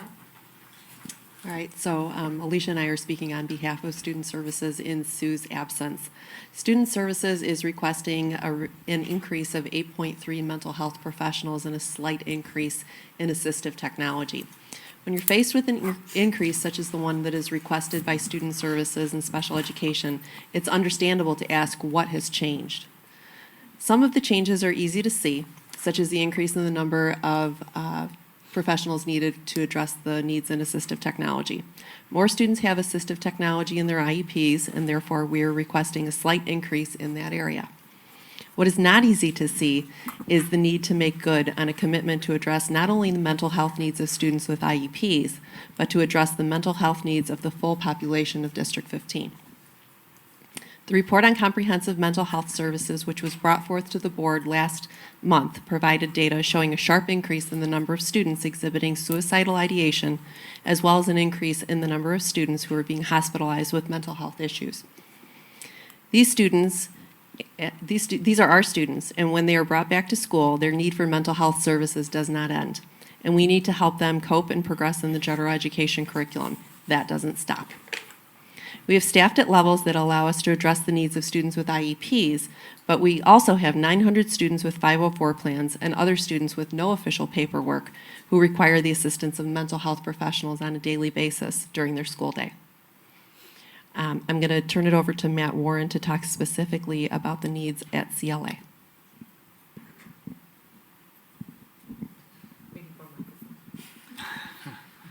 I'm sorry. I just said we need a few more microphones. So. Tom's hogging his. I've been looking for an opportunity, but it's always been on that side so far. All right, here we go, Tom. Thank you. As you guys are all aware, CLA is a very unique in comparison to the other 19 schools here in District 15. Our early childhood program currently has 271 students with IEPs or 504s and 169 students in the ECDEC program, all within 35 sections. We also provide a therapeutic day setting for 39 students with IEPs in 7 sections of the ACEs and the Multiple Needs program. Based on the number of students and the growth of our program over the years, we host over 600 IEP meetings annually, which legally require a building administrator to help facilitate and support the classroom team through the IEP problem-solving process. On average, each of these meetings takes about an hour. Additionally, as a result of the change in the law regarding isolated timeout, staff and administrators have had to respond differently to crisis situations every day. These changes have required an increase in administrative and clinician support in order to keep our students safe during crisis situations. One additional change in the law has required our team to meet after every 3 incidents of a physical restraint or timeout. These changes have required additional IEP meetings, parent meetings, and team meetings to address student behaviors and safety plans. Our CLA administrative team takes pride in our ability to be present within the classroom, team meetings, and IEP meetings throughout the school day. With an increase in the number of IEP meetings and an increased need to respond to crisis situations, our team has not been able to provide the instructional leadership to our school that we feel it deserves. The increase in an additional assistant principal will definitely help our entire school be more productive, supported, and have a safer learning environment for all of our students and staff. Before we head on, I'm going to pass to Steph, and then Tom, you'll have to share with me. All right. They're going to talk about our larger elementaries and with more diverse populations. Yep. So Yep. you guys can talk. So looking at VL, we have 745 students. Having an additional administrator would really help with our social economic trauma kids who come on a daily basis, help with their academic, their social emotional, and their behavioral needs.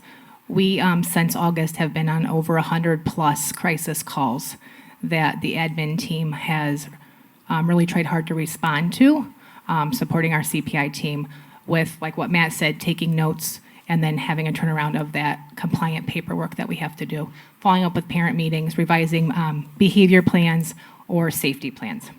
In addition, due to some other bigger buildings having some needs, our .5 assistant principals taking away from us this year, and we've had a replacement interim principal, but it's just not the same when we're being pulled to do discipline, be that instructional leader, be visible in the classrooms, really guide those initiatives of the district of CLR, the math PDs, wanting to be a part of those PDs with the teachers so they know that we're supporting them, the FPC training that our teachers are going through, along with all of our multi-tiered systems of approach of problem-solving children academically and behaviorally, and to work on closing that achievement gap like Tom had talked about. So I just want to thank you for considering our request because we really are looking to be proactive at Virginia Lake to really close the gap and help service our pumpkins that are struggling at that school. Thanks. Thank you, Stephanie. My name is Jennifer Segwani. I'm the principal of Lake Louise Elementary, which is also a large, diverse elementary. It's a feeder school of Winston campus. We also have we have 720 students, which also includes 140 preschool students, which are also all identified because they're working through some developmental delays. I'm here to speak in support of the additional clinician staff to be added to various schools across the district. I know that Lake Louise has had an additional clinician staff added this year, as well as an additional assistant principal, and that's been very supportive in what Stephanie has been speaking about in terms of supporting the mental health, comprehensive mental health for our students. Just today, we worked through a comprehensive mental health issue, which required the assistance of all three of our clinician staff, as well as all three of our administrative staff. And so when you work through some of these very complex issues, it requires a very solid clinician team, as well as admin support. And I can't speak enough about how important it is to have the clinician staff available at your school to help support the students, the mental health needs of our students, both in a reactive way, but also more importantly, in a proactive way.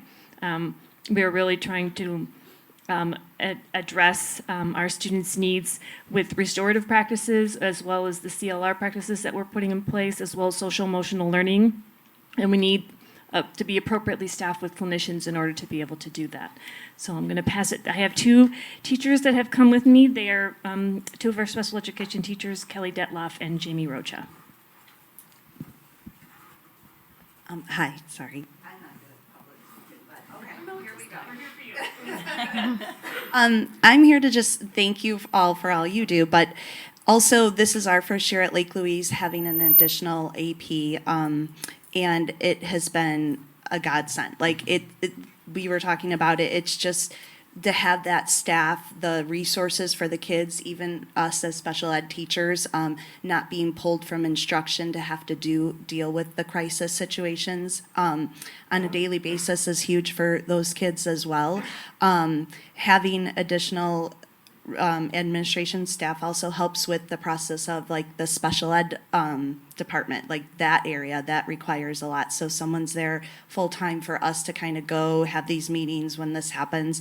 The other AP, it's also with instructional, being in the classroom, having their presence is important. It's not like we're going to the office for things and people aren't there anymore. You know, we're having them support and seeing them out in the hallways, and they're supporting all of us too. So that's really been a great thing. Hi, I'm Kelly Detloff. I'm one of the special education teachers at Lake Louise. And one of the true benefits of the additional clinician and admin staff that we have experienced is truly focusing more on a proactive behavior management versus reactive. That's inclusive of more restorative conversations, whether it's peer-to-peer or peer-to-adult. It's engaging those students to help repair relationships as opposed to teaching or reteaching to expectations. So it's kind of having more accountability and being able to have both sides be able to work through whatever it is or whomever it was wronged. And that also carries over to, we've also been able to implement more social emotional learning within the classrooms, which just creates a more cooperative and reflective classroom environment. It's classroom as a whole. It helps to build more trust with our students. It helps them to gain more trust to their peers as well as to their teachers and other adult support staff. And we've also had great success with the implementation of behavior contracts. So it's actually holding students and parents more accountable for behavior, and again, being able to facilitate more conversations, having more hands on deck, so to speak. So again, Lake Louise, with the implementation of the additional staff, we've definitely seen great success. Okay, assistant tech, did special ed administrator, I'm just following along here. Okay, Renee. Oh, yes, sorry, Faith. Currently, Whiteley School houses two self-contained special education programs, gifted program and general education. And for those programs, we have one full-time social worker and a social worker that's there for 2 days. Our full-time social worker is primarily dedicated to working with our special education program, more specifically SEAL, and crisis. That leaves our other social worker that's here 2 days a week to assist students with 504s, some of our special education students, and our general education students. It's a difficult task to meet the needs of students, social work minutes in general education, but also to assist students that are having a difficult time or their family might be going through something that's difficult. As a school, we pride ourselves in being partners with families, and when a crisis arises in families, we strive to be part of their support network. In order for this to happen, we need to effectively support and staff buildings to meet the needs. And sometimes numbers bring a bigger picture, and the total number for CPI timeout crisis new state forms have been 73. And that's after a crisis has happened. Usually those forms take 30 minutes to an hour to complete. This is just for my social worker. No one else in the building. Other people fill out these forms, but this is just her time alone. The total minutes that my full-time social worker has been in crisis has been 8,817. The number of SAS evals and private evals has been 17. Total number of 911 calls where we're unable to bring a kid back from a crisis has been 11, which caused 6 students to have to go to private placement, and one student who, a PHP, and one student where PHP wasn't enough and had to go hospitalized. So those are just some of the numbers from one staff member, has to manage that along with all of her minutes for her students which have IEPs.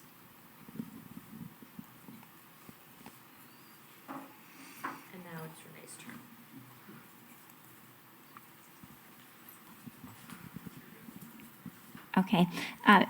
You might remember that I had the good fortune of speaking with you back in December and sharing an update on our bilingual and ESL programming in District 15. And at that time, I shared that our program is the 13th largest program in the state of Illinois. And we service just under 4,000 English learners in our classrooms across all 20 of our buildings and through 8 different program models. We're also incredibly fortunate to have just around 150 beautifully bilingual and incredibly dedicated teachers that work in those classrooms every single day, meeting the needs of our English learners. So while we're very fortunate, we also are very aware that the data tells us that we have some significant opportunities for growth in our department. We know that 0 to 2% of our students are represented in the gifted and advanced programming in the district. Yet at the same time, we know that our students are overrepresented in statistics like discipline referrals, office discipline referrals. Okay. We also know that on our state assessments like IAR, our students are significantly underperforming not only their peers in District 15, but their peers across the state.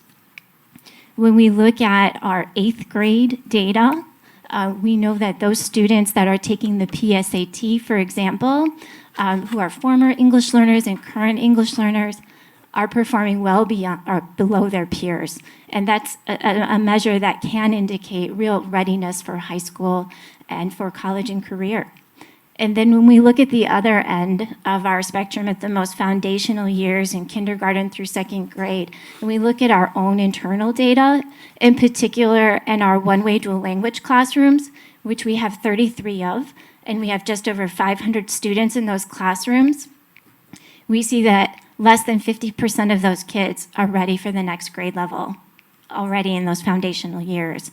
And it's without question something that we want to emphasize over and over again, that it is no poor reflection of our teachers. Our teachers are working tirelessly to meet those needs, right? And so we also believe firmly, collectively, we share this vision with not only our colleagues here at the table, but with our teachers in our classrooms, that we can have an impact on this data, without question. And so we are proposing some restructuring of our department to be able to have that impact. And the first thing that we did when we wanted to look at adding some new positions was looking to see if we could reduce anything.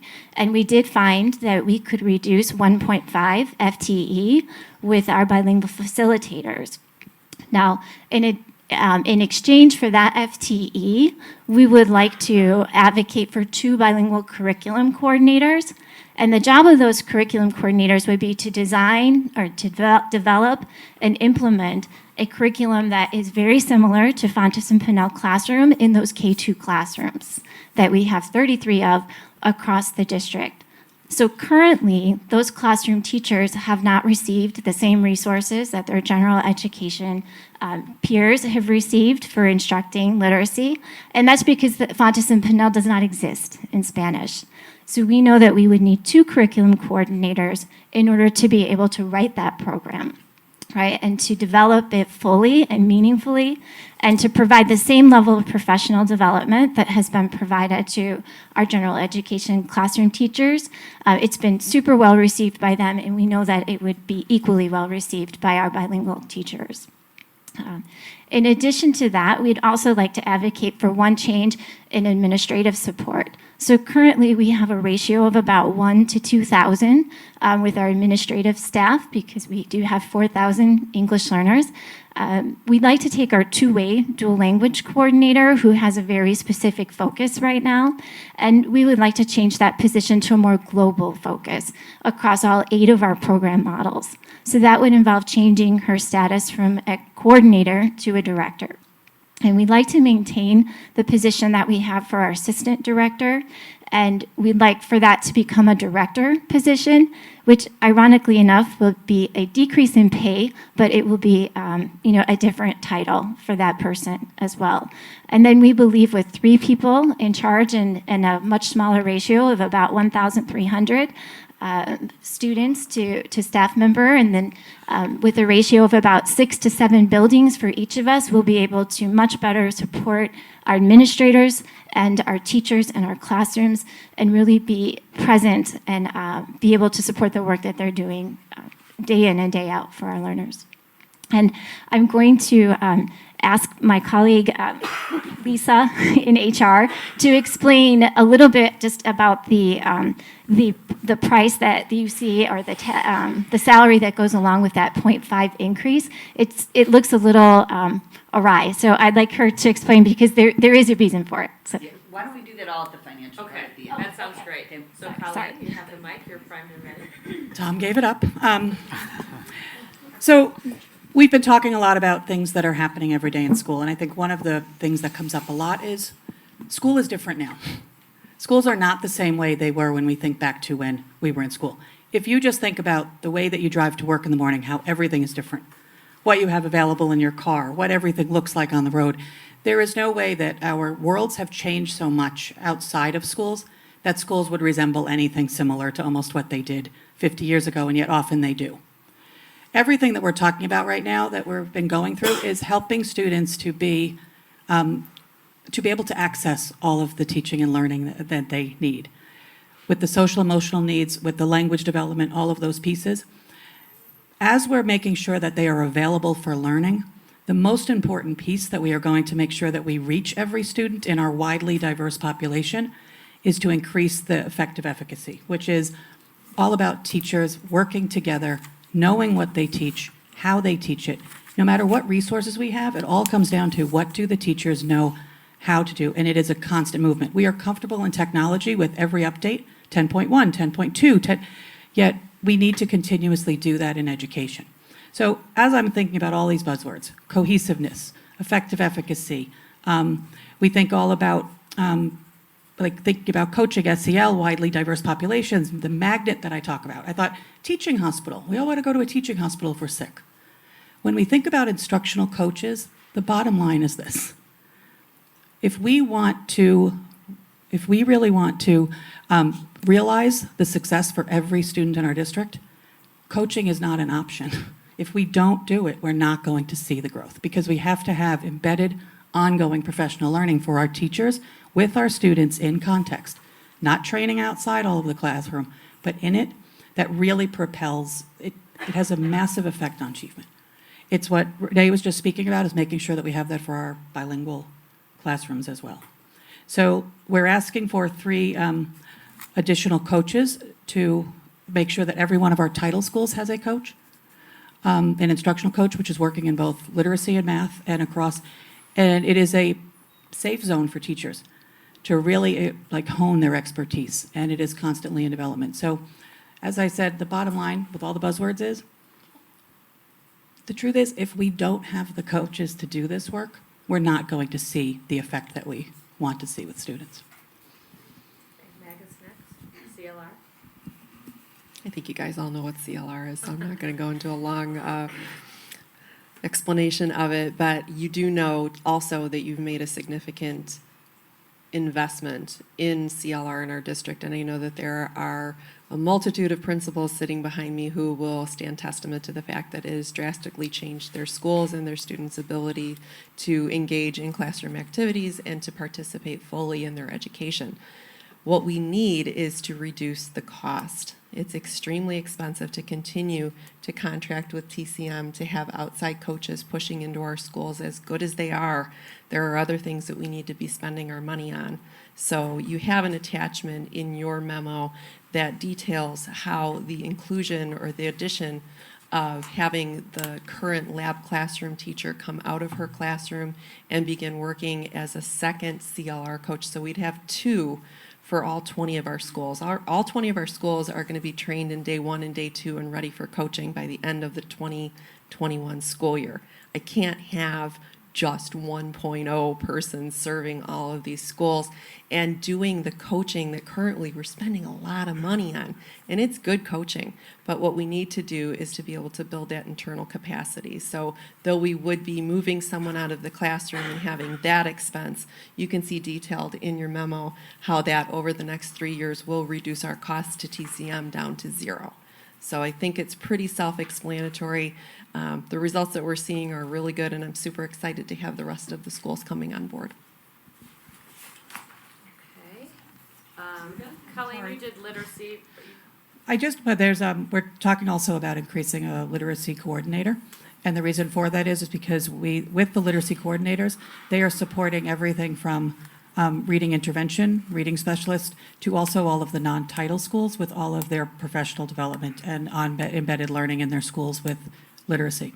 With law changes as well that we've been talking about in special ed, there is a higher demand within the RTI process, or the way in which we're providing interventions and the way in which we're sharing information and decision-making with parents. So there's a lot of weight coming more into these positions. The coordinators, the coaches, everyone is in schools day in and day out. So it's not positions that are just sitting in all this planning. They're actually, it's boots on the ground. Back to me. So we're at proposal E, district improvement. One of the things when we created this department we looked at was how do we align to our larger strategic plan and how do we connect with this theme that we are discussing with you. And so we look at improvement as really encompassing 2 things. One, obviously there is a request for increasing the amount of staff that can contact students in positive ways. right? Mental health providers. But we know that mental health providers is really only one layer of addressing a larger need. There also needs to be technical supports and specialized personnel who can help buildings become more efficient in the way they approach student need in an effective and efficient way. And historically, we have done that. For example, we've had one of our social emotional learning coordinators, work with Winston campus very closely and was a big part, along with personnel, DOI, student services, and changes in the larger makeup to really move that school forward. And we see that need also expressing itself in other of our schools as well, where they need support to make sure they're working as an organized whole in a very specialized way. Now, originally we had a coordinator who we reallocated to Lake Louise and Virginia Lake, but now at Lake Louise, and of course we've seen the impact of that. But we're realizing that we, of course, continue to have a district need and can't just leave it there. So we're looking to reorganize our department in a way where our staff are able to more effectively support students in schools at that level, not the district level, but at that level. One of the ways is by looking at our current positions and reorganizing that, but also by reintroducing this SEL coordinator so we have someone who can consult with the schools and classrooms to make sure they are operating as effectively as possible and providing technical support when the needs of the students or the student body goes beyond what their capacity is, which does happen. Thankfully, we are able to do that by looking at our overall coordinator staff and trading out different positions. So if you look at Proposal E, you'll see that the literacy coordinator and the SEL coordinator, we are working to decrease 2 positions that would be replaced by these 2 positions, so it's a staffing neutral move. We believe that this is the most prudent choice because it really aligns with this theme and the larger plans for our department to support not only comprehensive mental health, but also the professional learning needs of our buildings so that they are fully prepared to take on this task with the support that they so desperately need.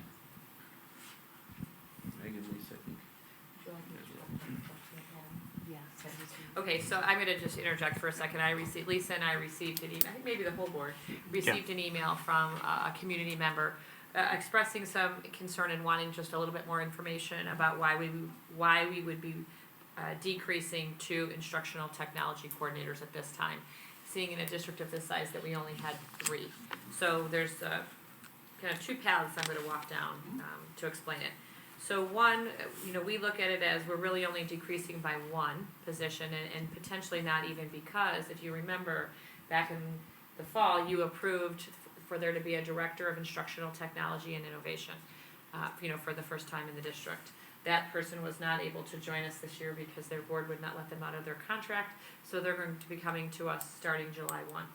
So Janice Mathis will be that new director who will really spend the next year visioning and figuring out how really where we are as a district with technology, instructional technology, the level of proficiency that our staff has, what type of professional development opportunities they might need to use technology even more to leverage engagement and learning.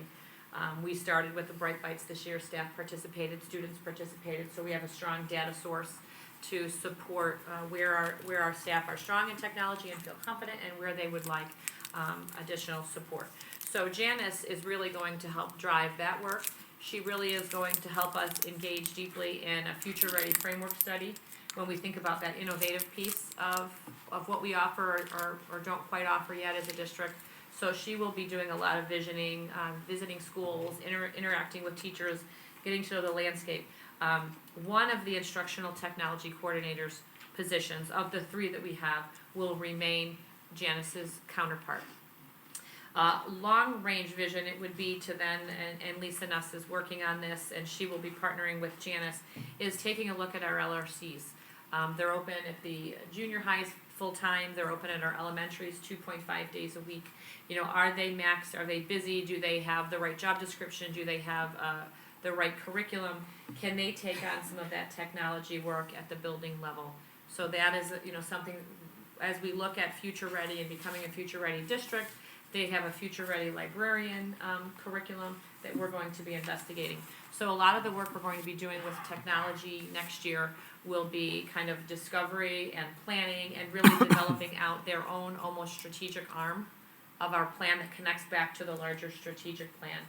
So we thought this was also the right moment because we have 4 retirements within the LRC. So the 3 current instructional technology coaches kind of wanted to quickly go back to the resource centers because they like that work, and they will be helping kind of from the inside out infuse some of those technology lessons and build more of a tech library experience as the kids move through their library time at the building. So there were a variety of things happening at the same time, and also we really were desperate to bring offsets. We know we're asking for a lot, and we were scrutinizing our title budget, our ed fund budget. Are there any offsets we can bring so the board, doesn't think we're crazy asking for what we're asking for, and that was one of the last reason. But for all the other reasons that I said first, that explains the decrease. Are these technology coordinators, or the ones, are they involved in teaching or coaching the teachers in technology, or are they just more directly, with students or on the back end? What do they do? It's a little bit of both, but I think they do more. I think they do more teacher support, and helping teachers figure out how to integrate technology into our existing curriculum. We have 2 teachers at the table. We have principals and Meg here. They do a lot of teacher support, and then they do some classroom interactions with students when they do like their Google expeditions and things like that, where they're wearing the goggles and they'll lead the class through those.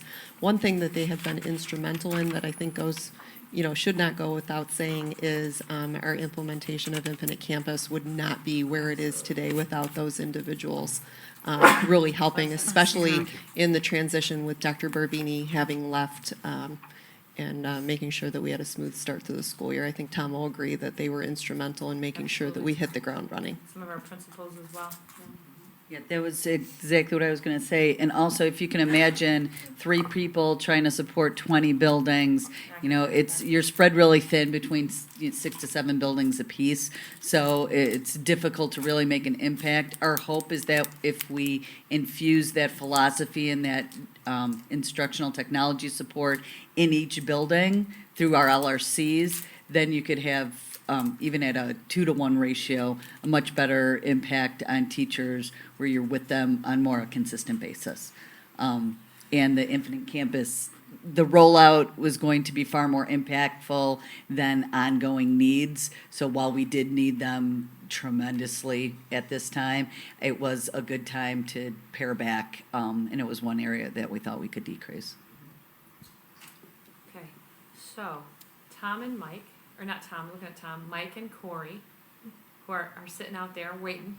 We wanted to talk with you a little bit about the financial implications. And then we have slides, because Lisa set requests to talk about, or was Zubair maybe, about the projections. Yeah. So they really stopped what they were doing, shuffled, put that information together, and they're gonna come and talk with you about that, and then we're gonna open it up to questions. We do need to make a little bit of room for the 2 gentlemen, so they don't have to stand. If anybody's willing to head back. Don't go too far, because they might have questions. Okay.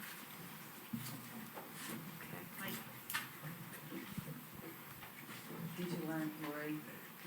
Tom, can I ask you a huge favor? Would you bring me a water before I evaporate here? And then Lisa, yes, you're going to stay. Thank you so much. Thanks a lot. Okay. We'll talk. I'll let Corey talk. So,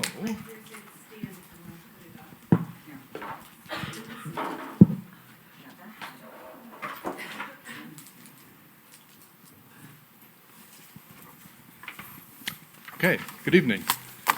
Mr. Kahn had forwarded an email request to Dr. Hines if we could review our 5-year financial projections. So Corey and I got together this afternoon and we put about 3 or 4 scenarios together summarizing everything that's been talked about so far. So the first slide shows the 5-year forecast as we presented it to the board back in December. And is that going to show up? For the end. Yeah, the bottom right is cut off. Oh. Everybody has a table copy. Mike, do you want my copy, paper copy? Yeah, I've got a table copy. So, what people do not see that your, And I need thought my that was your glasses. pointer. Okay. I actually found a laser pointer at home, which I forgot to bring, but I do have one, other than my 1985 technology. Yes, I do. What's cut off on the bottom right-hand side is what our ending fund balance would be, which is $60,136,568, $60.1 million. That was assuming $3 million. Yes, $3 million in capital projects funding.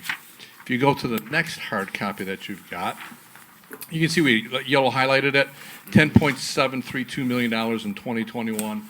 That's for the $11.7 million that the board approved for all of our capital project funds. Most of it anyway. We still got some items out to bid. 11.7 million for the summer of 20, so the 2021 school year. And we actually had budgeted $1 million of that money in the current fiscal year because as the contractors start work between when school gets out on June 30, we have to accrue that or charge it to the current fiscal year. As it turns out, 1 million probably isn't enough, but nonetheless, that's why that's $10.7 million. So again, it's cut off. The ending fund balance at that point would be 52.4 million. So it would be going from 60.1 to 52.4. Then what we did in the next set of documents, we highlighted in blue and said additional positions.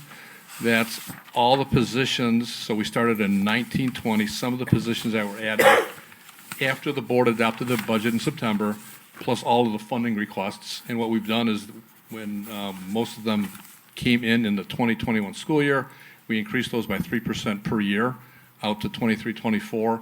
And then we layered in all the other requests by the years that they are being requested. That got our fund balance to 43.74 million at the end of 23-24. So we went from 60.1 million to 52.4 million to 43.74 million. The next slide, everything is the same, but we changed our CPI increase for the 2020 levy year. We assume a 1.5% increase in our levy, so we're assuming low on CPI. We know right now that for the 2020 levy year, which starts in the 21-22 school year, that the amount of CPI increase for that levy year is 2.3%. So that's addition, and that compounds every year, right? So you get the first year, the second year, the third year into infinity. So then the fund balance, again, as it's showing, goes from 43.7 million to 47.4 million, that ending fund balance. Again, remember. I'm sorry Yes. to interrupt, but we also can't see, and I think it's worth noting, we talked about the board soft target of what percentage of fund balance you'd like to have. This is at 27%, and I think all of these scenarios were between what, the lowest was 23? Is that? The lowest was 24.97, so basically 25%. Correct, good point. And then this one's 27. 27.09. Sorry, I just realized we couldn't see that either.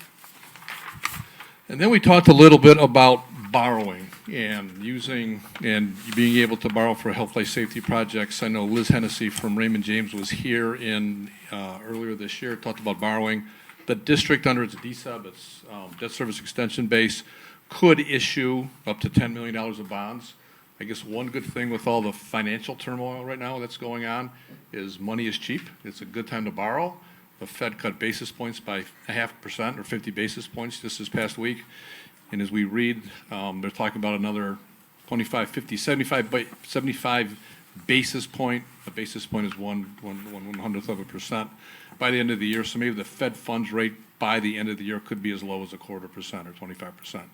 So between now and I would say between the election in November, since we don't know what will happen in the election and that could send markets crazy, it's a cheap time to borrow money, right? There's always a cost when you borrow money, but rates mortgage rates are at like a 22-year low. And the district would enjoy tax exempt borrowing, so we would have low rates. And we have on there, there is an additional cost, but it's 2 cents out in about 2021, and you can see that on the third column from the right, the additional rate and what the new debt payments would be, like $13, $14 on a $250,000 house. So again, the cost to that homeowner is low. There's always a cost, but it would probably be even lower than what we see here. So then if we think about our last scenario, instead of spending $3 million per year in capital projects in 21-22 through 23-24, instead of doing that, if the district were to issue $10 million worth of bonds, what we did is we took $2.5 million out per year for 3 years, or $7.5 million. So instead of funding that out of current operations, the board could sell the bonds and over those next 3 years fund $10 million worth of projects. If all that came to be, then the ending fund balance is $54.95 million, or let's say $55 million at the end of the 23-24 school year. Or 31.82%. Or 31.82%. So originally, when we looked at it back in December, that ending fund balance was $60.1 million. Now it would be $55 million. I'm going to let Corey talk a little bit too about our financial profile score. Our financial profile score is 3.9 out of 4. So we have recognition status, which is the highest in the state. And Corey's done a lot of analysis work to see what our FPS would be under these different scenarios. So I'll give it to Corey. Sure. So as Mike said, the score has got 5 categories. Currently, the district, the reason that we don't have 4.0 is we're a few days short of the state recommends having 180 days for cash on hand. We're, a little bit below that. So all the different scenarios that Mike mentioned, I had run through iterations over the life of the 5-year forecast to look at what would happen to our financial profile score in each of the scenarios.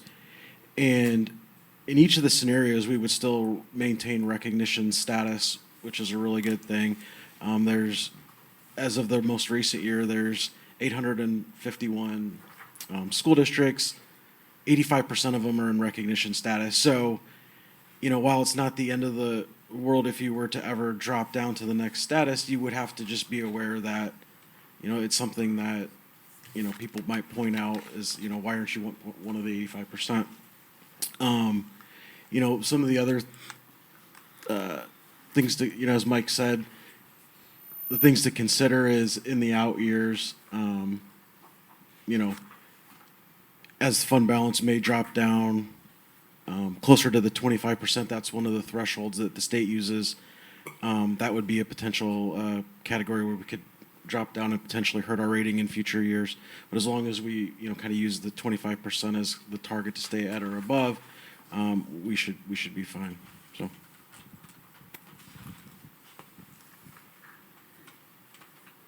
So I think I've got the closing.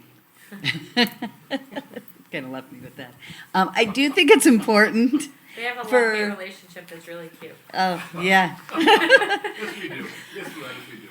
So I think it's really important to, it's all summarized in this big document, but it's important for all of you to understand some of where we came from leading up to this proposal. And there were really 2 overarching goals.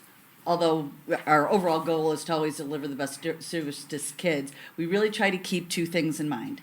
What we wanted to do was look for efficiencies, maybe some reductions if we could find them, but efficiencies. Are we doing things not as smartly as we could in make some tweaks to do them better? That was one. And the second is anywhere we add, we want to make sure we're adding closest to the kids. So I think if you look, we try to group the proposals in like areas. So if you look at some of the changes that are strictly the farthest away from kids, and I'm going to say district office is the farthest away from kids because we don't have anyone in our building, those we made sure we found like trades. So like in Renee's department where she was trading out some people, she wanted to trade FTEs for FTEs. And when I say FTEs, that's full-time equivalency. A 1.0 is 1 person. I had a proposal in there too with my department just switching really titles and job responsibilities, reducing 2 for adding 2. So we try to do that at district office. The things that are adds, things like coordinators and facilitators that aren't teachers, sometimes I think it's hard for people to understand their function. We've made a dramatic switch in a lot of those people's roles where we've pushed them into the buildings. So our coordinators in previous years who were housed out of the district office, we said, really what we need you to do is working with kids. Well, you're working with teachers as well, you're also working with kids. You know, you need to be, and our term is always boots on the ground.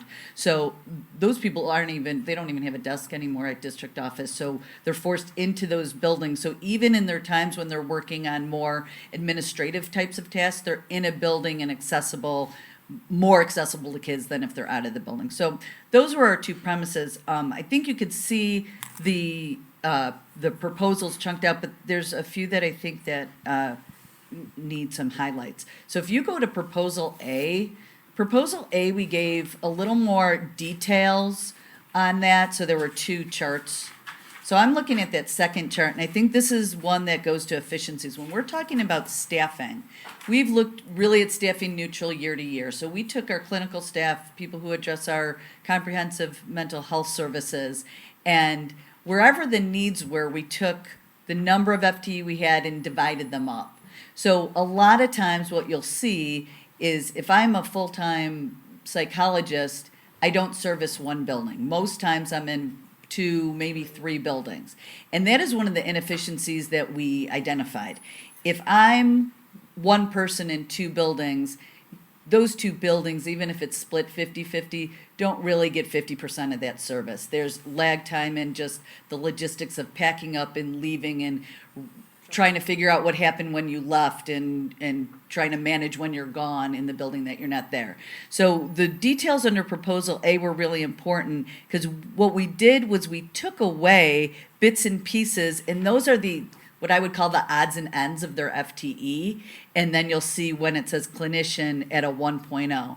So what we're hoping to do is instead of having it these buildings that we identify as our highest need is to look at psychologists and social workers, which the clinician term could be either, at a 1.0 at that building. So we want to get rid of the travel time and the division between schools and some of that inefficiency. I think that's really important to note. So although that increase I think represents a little shy of 10 over our 20 buildings, it's really, it's over 7 buildings. It really is a matter of small FTEs parceled off that we want to lump together so we have a more efficient service at those buildings. If we go down to our multilingual department, Renee alluded to this before. What's really confusing here, and poor Renee and Lori cannot get over this number, but I have Mike next to me to attest that it's correct. It says we have done it over and over again. It looks like there's a 0.5 FTE increase, which there is, at a cost of $125,000. And I think any normal person would look at that and say, why would a half of a position cost $125,000? It's ludicrous. So here's the explanation, and you could follow it up if you have anything to add, Mike. So those bilingual facilitators are paid out of grant funding. So when we reduced those 1.5 bilingual facilitators, the people aren't going away, the positions are going away. So we're pulling out people who are seasoned teachers very high on the salary schedule that we have to put back into the classroom. So instead of now putting in a $40,000 teacher, it's almost the reverse of when you retire. Instead of what we've budgeted for, a new position and an open position in a bilingual classroom being $40,000, we're now putting in with someone that's making over $100,000. We had to make sure we reflected that for the board because although it's out of the grant, it's back into the ed fund. So we thought that money comes from somewhere. So although Renee kept saying, no, I took all that money out of my grant, I swear it's going down, the ed fund does have to pick up the cost. So that 125 isn't attached to actually an FTE. It's the result of pulling the money out of the grant and putting it back into the ed fund. Very well. Well, thank you, Mike. That was very nice. See what I mean? So that was my summary. We are open for questions. Even people who are not sitting up here will be able to answer questions. But we would love you if you answer to come to the mic just because we can't hear you otherwise. Okay, we know we've given you a lot, and but now is your chance. What questions do you have? Reactions, whatever. What do you need more information? So where does this put us? So where does this put us as far as a clinician, based on the language and terminology you're using here, in each building? Are we still splitting some clinicians between buildings, or is each building going to have a clinician housed at that building now?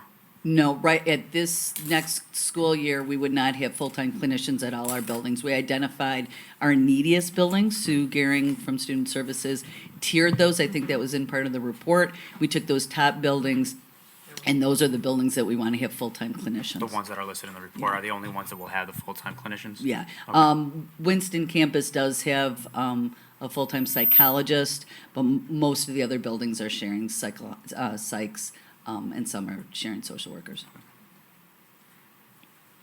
Okay, so all the time, we talk about the FT change for certified teachers from 881 in 2018-19 to 910 in 2019-2020, right?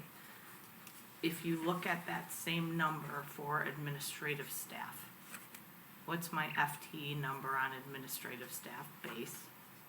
And what is the change? I would have to calculate that. So, Mike, I think we were gonna Do you talk have about that? the quartiles, and then we can, I think the other piece of the administrative question, Lisa, has to do with coordinators, facilitators. They're not part of CTC, they're not evaluative administrators, they do like what we consider to be quasi-administrative work.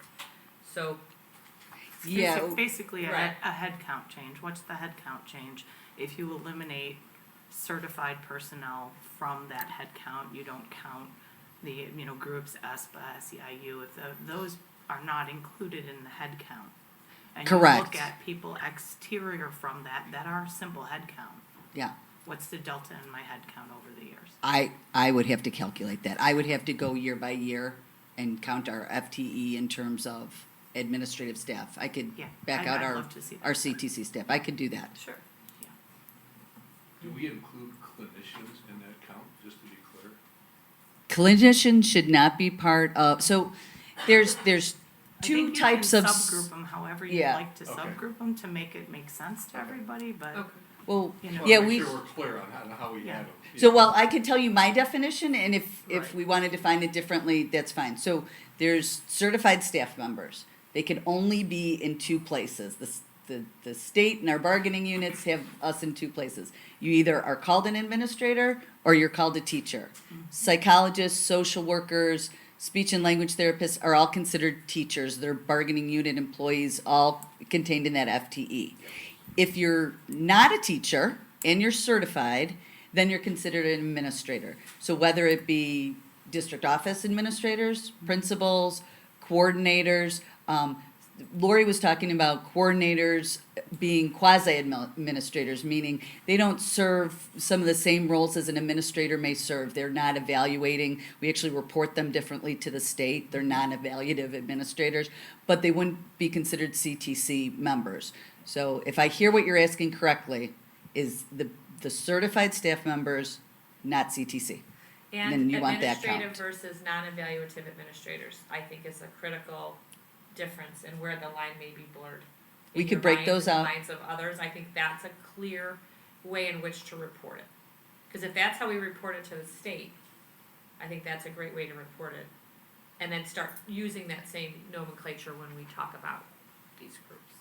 Sure, Right? I Does that work for absolutely could do everybody? that. Is So that, bargaining unit employees, certified administrators, non-evaluative administrators. Those are our three categories. Yep. Yes, would that work? Would that get you to what you need? All right, I think so. all right, well, So then in non-evaluative administrators, do we pick up all those coordinators, directors, Yes. facilitators? All of those titles all fall into, not all the directors, but non-evaluative, it's but coordinators coordinators. and Facilitators are in the teaching staff, so like our BCBA is considered a facilitator, but they're a behavior specialist, they're a certified teacher, so they're in the teaching staff. I also can run maybe a list of what's in each group, if that helps I define agree. it for you. Because it does get confusing. is that something that you can do with relative ease that I can send to the board Friday? Tomorrow or Friday, or is that a big, We'll shoot for Friday. okay. I'll shoot for tomorrow, we'll see if we get it done. feeling. It's okay. For proposal A, within the social worker, psychologist, counselor, clinician, the piece about holding up a clinician in each school makes sense to me. For the pieces around where we are adding in, like .2 psychologists, for example, in Virginia Lake, WRS and MJ, like what is the rationale for some of those smaller increases? So it's because they only have a portion of an FTE at the building. Okay. So like a VL might have a .8 FTE psychologist. If we add just the .2, we could staff it as a 1.0.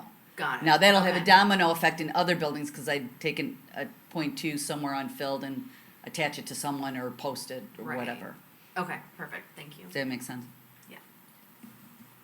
Going back to kind of proposal A again, and there was some discussion with regard to actual services provided by the clinicians versus administrative tasks.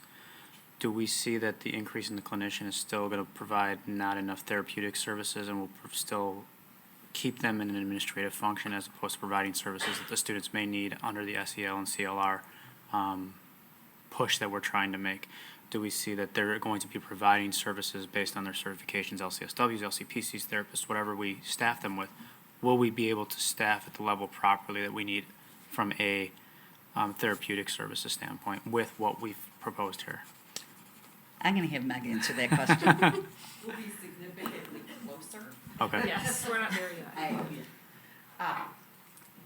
The most important part of what Student Services was proposing is to make sure that we're able to make good on all of the IEPs that have already been written, but also to be that net to catch the students who perhaps don't have an IEP or a 504 Right. plan, but are starting to show signs of social emotional issues. So it gets us closer. Is it exactly where we need to be? Not yet. So based on that comment, where do you think we need to exactly be? Not that it's going to happen today, but just out of curiosity, based on the people that are in the facility, or in the schools. I'm punting for Sue Gehring, but I did hold her role in a previous school district, and I will tell you that other school districts with similar demographics would have a psychologist and a social worker full-time in a building at a minimum, especially in our buildings that are 700 students. That's just not nearly staffed at the level that it should be. So before Sue leaves, one of the things that, I will hold on to her leg until I have in my hand is a tiered out plan. So Ann, who's in the audience, our new assistant superintendent for student services, and Sue are gonna build that together. One of the other things we're having done in the district is the CEC is going to be coming in, the Consortium for Educational Change. They're going to be conducting a special education audit this spring that will really also help with that kind of landscape to get to that question. Where are we now this year? Depending on what level you approve, all, none, some, whatever, we'll layer that in for next year so they know where we're gonna be for next year. And then they're going to make recommendations. They're gonna be looking programmatically across all the different models that we have in our schools. How are they defined? What do the student profiles say that the students that go to AIM should look like? What might they need? What level of support? Are we properly supported? Keeping in mind that as a very large district, we're not part of a co-op. We have 98% of our student body educated in our district, and there is a cost to that. There's a benefit to it, but there's certainly a cost, so we want to make sure that we are properly staffed and that we have all the right program identifiers to match with the student needs. So an outside group is going to come in and take a look and cross-check and give us a lot of data that Ann and the special education department and then the general education teachers will be part of as well. We'll have a lot of data to continue to identify any changes that we need to make programmatically, staffing-wise, whatever it might be. And they may say it's just great. But It's we're gonna- important to note too, however, that we are not part of a special education co-op, and a special education co-op would take a significant amount of our IDEA grant dollars, but we would still be paying tuition for the majority of the students who are in our self-contained programs. So we would be transporting them to another school and paying tuition, which sometimes can be upwards of $70,000 per To 100. student, anywhere from $70,000 on the low end to $100,000 once you start talking about students who have a one-on-one aid or who have a significant number of specialty therapies from ABA to speech therapy and things like that. Everything you add to an IEP at that point becomes, it's almost like a menu, an a la carte menu where you're adding on cost and you're adding on cost. So just because you belong to a special ed co-op doesn't mean that those students don't cost additional tuition. They do. So it's something to keep in mind is we're keeping all of those students and we're not staffed with psychologists and social workers at the level of school districts that don't keep those students within their boundaries.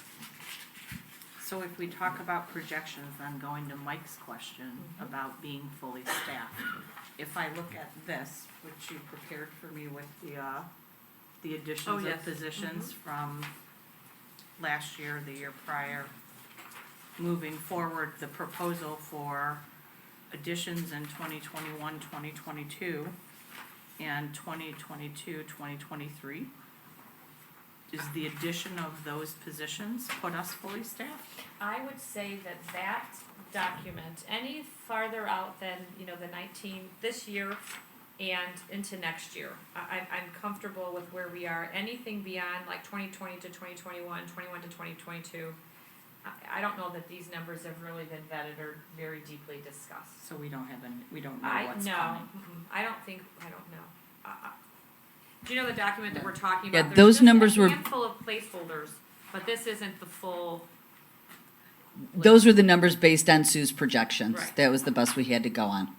Yeah, and I guess my goal in asking for this was to know, do we have a long-term staffing plan? Do we have a feel for what it's gonna cost us to staff at the level that you would like us to be staffed?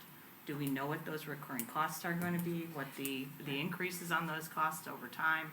So that we have a better feel for as we're approving things, we know what we're looking at. Because where I'm sitting right now, I feel like we've been approving things piecemeal, yet things just keep coming, and I need a bigger picture. So two points. The scope of this presentation was to really address the notion of piecemealing. I don't care for that as well. I'm strategic. I want to have a long-range plan. That's why this proposal is so big, and it's coming all at once. We've spent months talking, observing, listening. We feel as if this is what we need to make a big, I'll call it a scissor step forward. One of the big reasons we're bringing CEC in to do a special education audit is to have a fresh set of eyes kind of come in and to what we were just talking about, take a look at our programs, take a look at our services, take a look at our staffing, and that is really gonna help us build out this, so we get to a point where we can have a much longer view of where we are and where we might need to be to address the changing needs of our students, our large and diverse student body, aligned to some pretty aggressive goals that we've set with the new curriculum and trying to close that gap.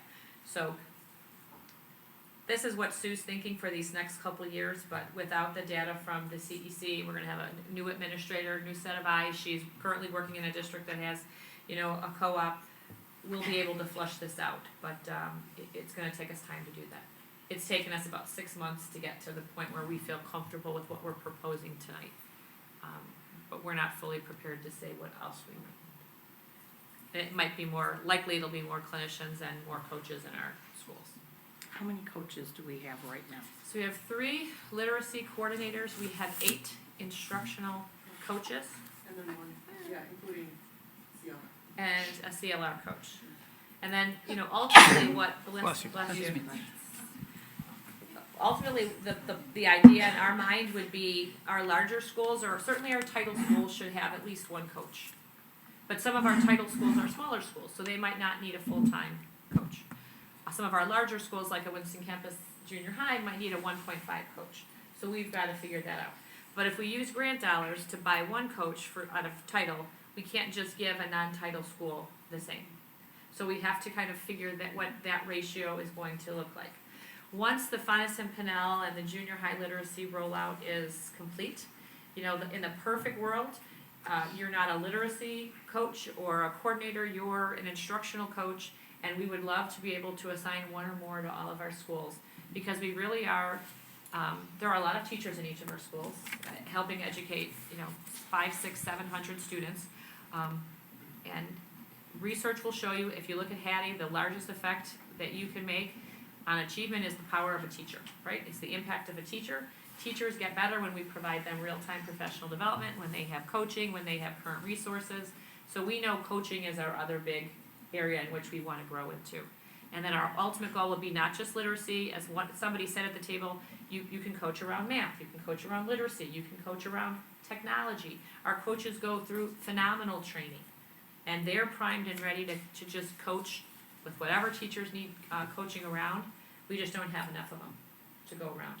And it's, remember what I said at the beginning, we have 4 commitments, students and staff, and they're sometimes at odds with the 3rd commitment, which is facilities and finances. We're trying to figure out how to stagger step this so it's palatable to the board, the taxpayers, and the budget, but also speaks to what we do here in the district, which is educate, children. So it's a push and a pull. So we're gonna try to give you a big picture for next year and then not bring it one at a time. When Lisa pulled the data for you here, you can see the different dates in which these positions were added. And it was over months and months and months and months, and it was a little bit of a drip, you said. A little drip here, a little drip here. This is our first stab. I've been on the job 7, 8 months. This is our first stab at really being strategic and a year at a time. And if we can get you to 2 or 3 years, we will certainly do everything we can to take a longer view on it. Yeah. That would be the goal. Well, you're talking about pillars, but that 4th pillar is results. And at some point, we have to look at what's being invested. I agree. And the positions that are Said being it too. invested and if they yield results. And I also think that over the course of the last, I think what's important is over the course of the last 3 or 4 months, we've had reports on the achievement gap. We've had reports on the social services and the mental health situation, and I think the reports were the same, but they were presented a little differently. That maybe highlighted the dire situation that we're in. I can only see it as we've had changing demographics for a while now, but I think we're lagging in terms of how, and some of it's just a learning process, frankly. Like I know that there's been other initiatives up here over the years, and so sometimes I wonder about is the issue the materials or the programs that we have in place or the people to implement those programs, i.e. staff and your requests today? I know Dr. Hines, you just mentioned about the importance of teachers and the studies that go along with that. Is it also the case that studies, for instance, on this mental health issue that we've talked about and has become obviously very much in the forefront of everyone's minds, given everything the last few months, is it been studied, or there are studies that show about do we have the necessary programs in place? I know we talked about suicide prevention programs. We've talked about whether it be all the different programs that we have been implementing for a while now. Have those not been as effective because of the lack of staff? That's, I guess, a question I have directly, because I think that needs to be answered. So when we're saying we want more staff, so we can say confidently that, this is going to do the job, because it's not a matter of coming to the board and saying, okay, we can all say here that we did something about it. At least we acted. We want to make sure that we are acting with a real hope, and not just a hope, but a kind of a certainty that this is going to really affect the kids. That we want to make sure that those numbers alarming numbers that we heard last month and 2 months ago, are going to be turned around by these the increases requested. I think they're extremely important and immediate problems that we have in front of us. I just think we also need that confidence, that it's going to do the trick. And I think for me, more staff sounds great, but is it really about more staff, or is it about realigning people's roles and what they do, how they impact kids? And I don't know the answer to that. It's a question. Right. Is it throwing more people? Does that fix things? Throwing more people, throwing more money? Or is it a matter of changing the way we do things and we can be impactful you know, at this level or at this level, or do we need to throw people and money and be up here? And even if we do, are we impactful or not? Because right now, we don't have the results to show that any of it's working. I mean, I think we see it as all of those things, which, you know, when we were planning what we wanted to talk to the board about, we've talked about the curricular initiatives, and we started with that because the most important thing is what resources are we using, what training have we provided our teachers to prepare them to educate 20 to 30 plus kids that have varying abilities, are coming to us with levels of readiness, with gaps in their learning, with trauma, social emotional shortfalls, behavioral needs, mental health issues. But it starts with good core curriculum and strong professional development. We've talked to the board a lot about that. The way, to Zubair's point, we wanted to be very transparent. In aggregate, we look pretty good, but when you start breaking out by subgroup, some of our efforts, you know, we're not reaching the kids that we need to, which is why we have, after 20 years, a new literacy resource. 20 years. Systems are aligned to get they're perfectly aligned to get the results they do. With 20-year-old reading resources and professional development that was non-existent in literacy, how are we going to help kids learn to read? And I Right? agree with So you, Lori. I we've mean, got there a was big- a lot of money invested Right. in new programming. You know, we Last brought in year. all these Right. resources, 1 year. and yet were we using them effectively? I don't think so, because Right. we didn't support staff, we didn't coach, it wasn't trained well, it wasn't accepted by staff from what I have heard and seen. When was that? 2 years ago. So 3 Fauna years ago, Simpanel started right? last year at the K. I don't know if it's the literacy piece.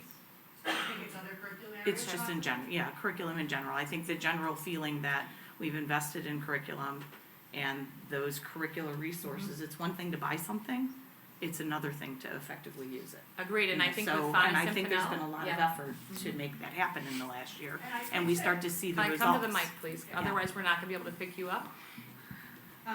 I think that your question, Zubair, is spot on, and I think the discussion we're having right now is, the fact is that we have invested a lot in instructional materials, and that is one part of the equation. The other part of the equation is the sustained professional learning and support within the schools to be able to really empower that. Without the two together, you don't see the results. You can say, like, you can't invest in one solely. So if we only had professional learning, which we had for some time, without materials, that didn't give us the results. If we only have materials without the professional learning, that. So right now, that's the plan here, to put both together so that we do get a really strong return. So I don't think our past results really are great indicators of our decision-making, because we've never had the two together. Like we do, like with Fauna Simpanel starting last year of K3, 4-6 is happening now. They're getting their training and they're using the materials. And junior high is going to have their overview session in May, and then they're going to have that deep multi-year professional development with coaching support, with a differentiated resource that is known to have good results. I mean, all of the right things, to Colleen's point, are happening right now. It started last year and it's continuing, and I think that the results, to your point, and all board members should be concerned about this, I think we're on the right path to totally have a different narrative, you know, in a handful of years from now. Each year we're getting a little bit better, and, you know. I mean, I think for the perspective of the achievement gap that we've looked at for a while, you know, like while I've been on the board for numerous years on this, but I think that we had looked upon, even before the latest that you know, oral language skills and all that sort of thing was very important. I remember that being a very important point, as kind of through our studies that was done. And I mean, it just would make sense to me if we're doing, you know, this the Fontes work, and we don't have that in Spanish.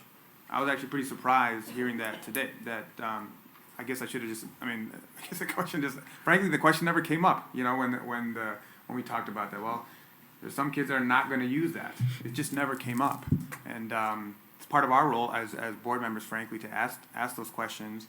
And if they need to be improving in oral language skills, yet they're not getting the best reading, you know, materials that we have, there's a big disconnect there from what I can tell. Am I missing something? Because I feel like I'm wading outside my expertise for sure. Well, and I think one thing that we really did look at when we were trying, and we do this on a daily basis, when we're trying to look at how do we address a problem over here or over there, what have we done that has worked? And I think one thing that we really have gone back to, and I think Martine's still out there, is Winston Campus Junior High. And when we look at Winston Junior High, what really changed it around was an increase in their comprehensive mental health team. They really have a robust team that our other buildings don't. And we also added the AP there. And when we look at some of the buildings, now, do I think that all buildings need that same staffing? Absolutely not. I think But you also have to consider, Lisa, that you put impactful leadership in place there. Absolutely. And you cannot undervalue the effect that Martine has had on Winston campus just because of the respect level he receives from the kids. yeah, And the you staff are and the- absolutely I right. think So, Martine and will that is share with huge. you as well that there is a significant amount of professional development that was pushed in through coaching and, just a lot of really good PD. I was going to say earlier, prior to this year, the success of the implementation of CLR has been because of coaching. If we didn't have people pushing into those classrooms, the classroom processes and the teaching procedures would not have changed. And if those classroom practices hadn't changed, Winston would not have changed as quickly as it was able to. Yeah, so multifaceted, Yeah, a lot there of were impacts a from lot of different pieces. directions. Yeah. Meg, can I ask about CLR coaching and the proposal D, increasing one FTE and then instructional coaches? So just out of curiosity, as we are going to house this in-house, what's like the timeline for onboarding all of our schools because of the fact that we're going to hire these coaches? Right. If you go into the memo, you'll see that we would be phasing in this upcoming school year, in the 2021 school year, the remainder of the schools in the district, so the full complement of 20 schools, would have their day 1 and their day 2 training with Dr. Holly over our institute days. It's really hard to get those days in, so we have to use our institute days to do that, so that does slow us down a little bit. But January, whatever it is, 21st of 2021 would be the beginning of the last group of schools. So they would have their training, they would be ready in the fall of 21 to do their coaching. So I would be looking to just 2 individuals, the one that we have existing and the one that you saw in the classroom when you came to visit that day. Those would be the 2 individuals who would be taking over from the costly TCM contract that we have and pushing into classrooms district-wide to be able to make sure that we're having that on-site coaching and continual professional development to keep it going. Because you guys have made a considerable investment already. I don't want to see that fall by the wayside because we can't continue to fund it through our title funds because half of our schools aren't, or a group of our schools are not title and we can't use it for that. In addition to the fact there's other things we need to be spending our money on. So it's a smart decision. And as they've gone through all the schools and say we've completed all coaching in all 20 schools, what happens after that point? Do they fall off and now there's no need for We would have to reassess. We're already looking at how do we continue to onboard new teachers. I mean, for example, we're anticipating that we're going to have 80 new teachers. Every year we're going to have some amount of training that's going to need to be done.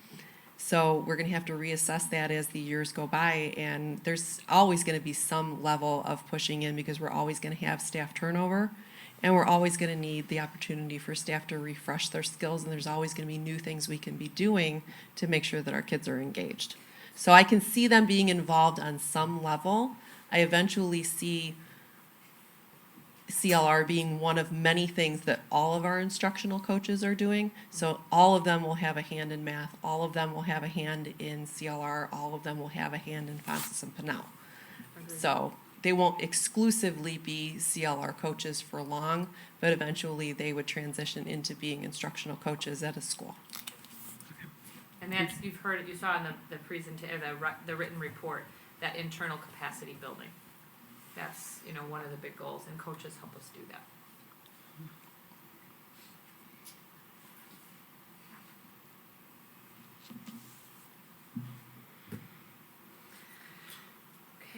Other questions? All right. Thank you, everyone that came out and spoke, and we really appreciate it. I know you all have buildings to run. So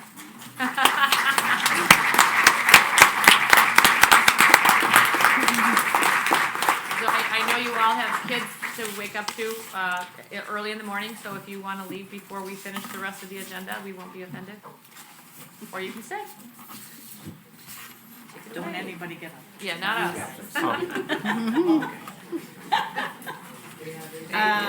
All right, reading and acceptance of minutes. May I have a motion, please? Make a motion to approve the minutes from the following meetings of the Board of Ed. February 12th, 2020, special Board of Education meeting and executive session. Second? Second. Discussion? Roll call? Hunt, Aye. Khan, Aye. Smolka, Aye. Stupi, Aye. Vaughn, Aye. Ader. Aye. And Reno. Aye. Motion carries. Committee reports? Frank, Ed Red? Okay. Let's see. Oh, they're talking about, let's see, the coronavirus, the e-learning law. We already covered a bunch of that.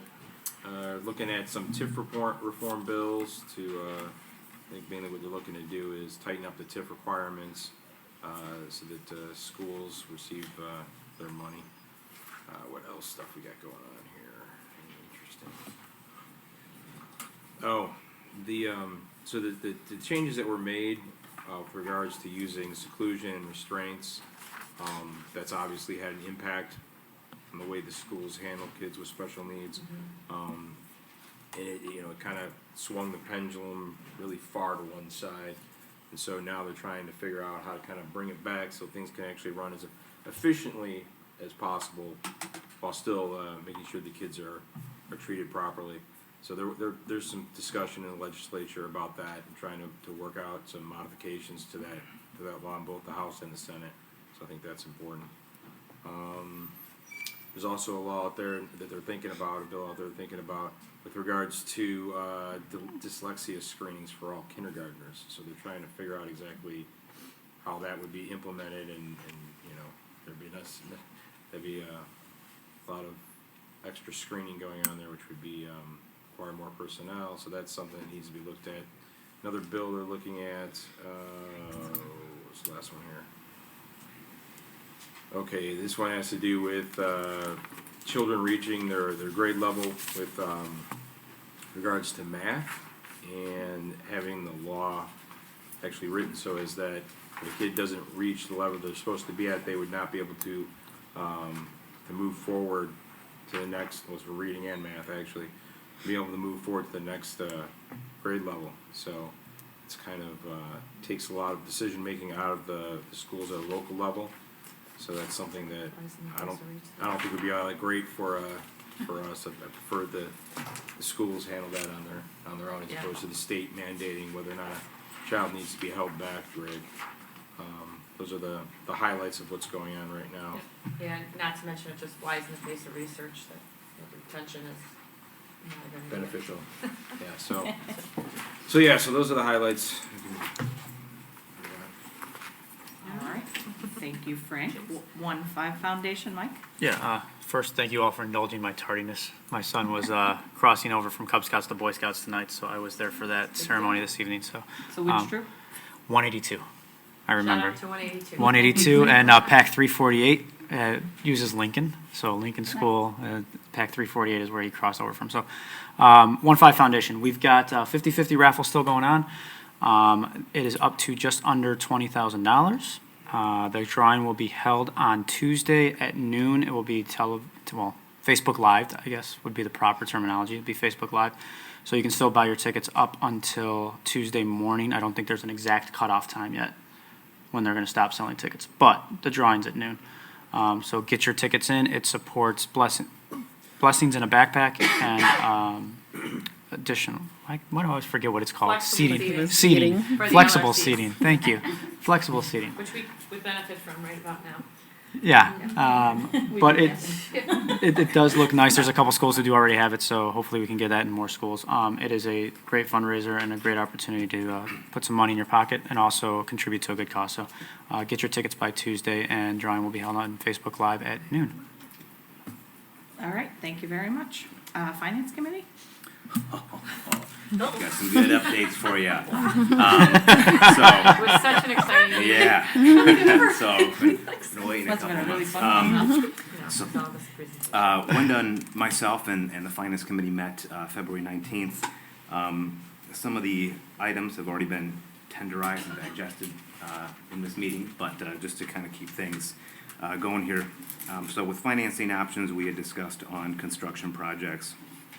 One of the options which Michael and Corey had passed out with the staffing and that, but we had looked at the max DSEB and then also the multi-phase, debt service bond options. And I think, again, without making a vote on that, I think we've ruled out the max DSEB just because we would be actually losing $4 million in cash flow going that route versus giving us the option to, go in tiers or kind of as needed basis if we were to go that route. We looked at discussed some HVAC concerns with a few of our schools, Jane Addams, ESC, Sandburg, Jefferson, and Frank C. Whiteley. And I know the topic came up with Plum Grove on retubing the boilers. The cost on that about $62,000. I think that was kind of a Band-Aid over the bigger issue of just being able to replace equipment that's about 25 to 30 years old. And so, again, just as these things are here, this is maintenance discussions that we need to be having and put in front of you guys. And then, of course, the staffing, which we've already had a pretty robust conversation on, but we were discussing that in terms of, again, long-term costs and kind of fleshing everything out as we're going. So, Wenda, you want to sprinkle anything on that? No, I think you've summarized it very well. Yeah, it's going to be a toggle between, our staffing issues as well as building issues.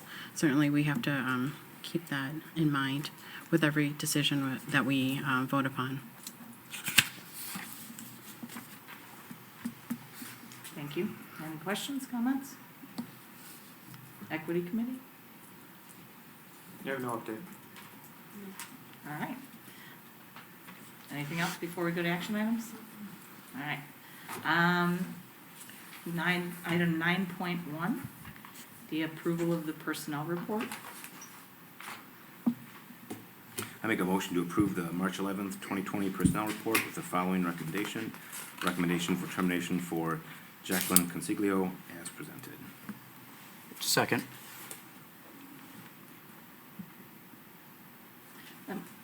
I'm sorry. Discussion. I have a question. Is this what we were pushing out to hold? To The hold? postponement of The one a position, hiring right? decision on one position. We made that one, the one we were pulling out? I'm looking at you, Lise. Oh, you said you were pulling it out. I didn't touch it.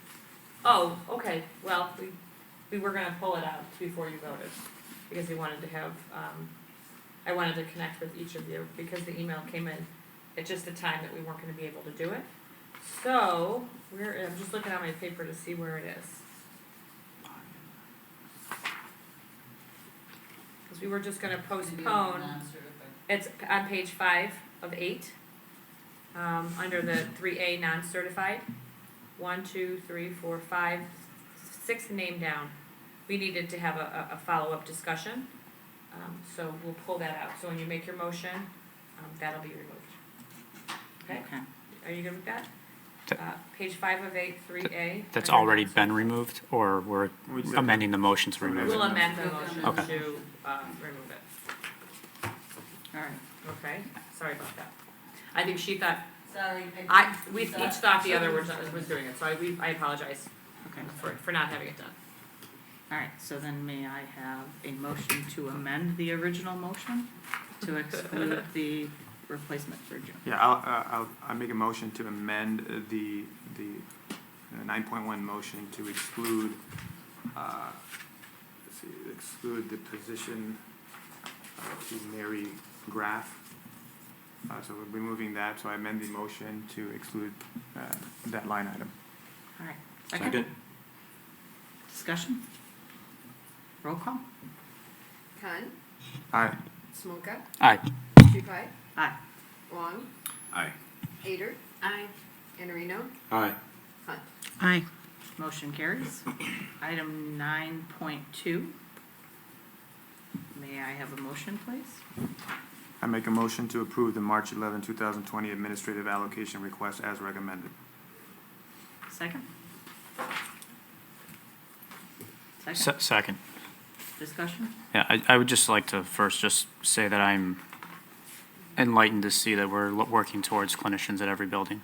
I think that that's coming from somebody who goes home to hear about it every night, about the understaffing LCSWs, LCPCs in the facilities and in our buildings and in other districts. This is a very good step in a very positive direction, in my opinion, and I'm very grateful that the amount of work that went into this. Yeah, I second what you're saying. You seconded my motion. I second your discussion. I like it, no, Zubair. I like it, Zubair. I think it's great. I mean, just some of the specific presentations. We heard about Whiteley, which has been something that needed help. Many months ago, maybe years ago. So that, along with all the other requests, I think are again a step in the right direction. I think when we get this audit, it'll help us to see what needs to be done further. But I think it's very overdue. So now, this motion here, if we're gonna approve that, all the positions, because, So, right, so I had a feeling you might ask.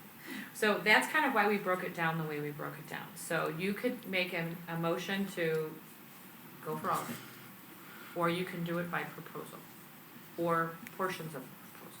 I just really didn't know how you'd want to do it, but I thought by doing it this way, it aligned to better allow us to explain our rationale, but also gave you flexibility if you weren't comfortable with the whole amount.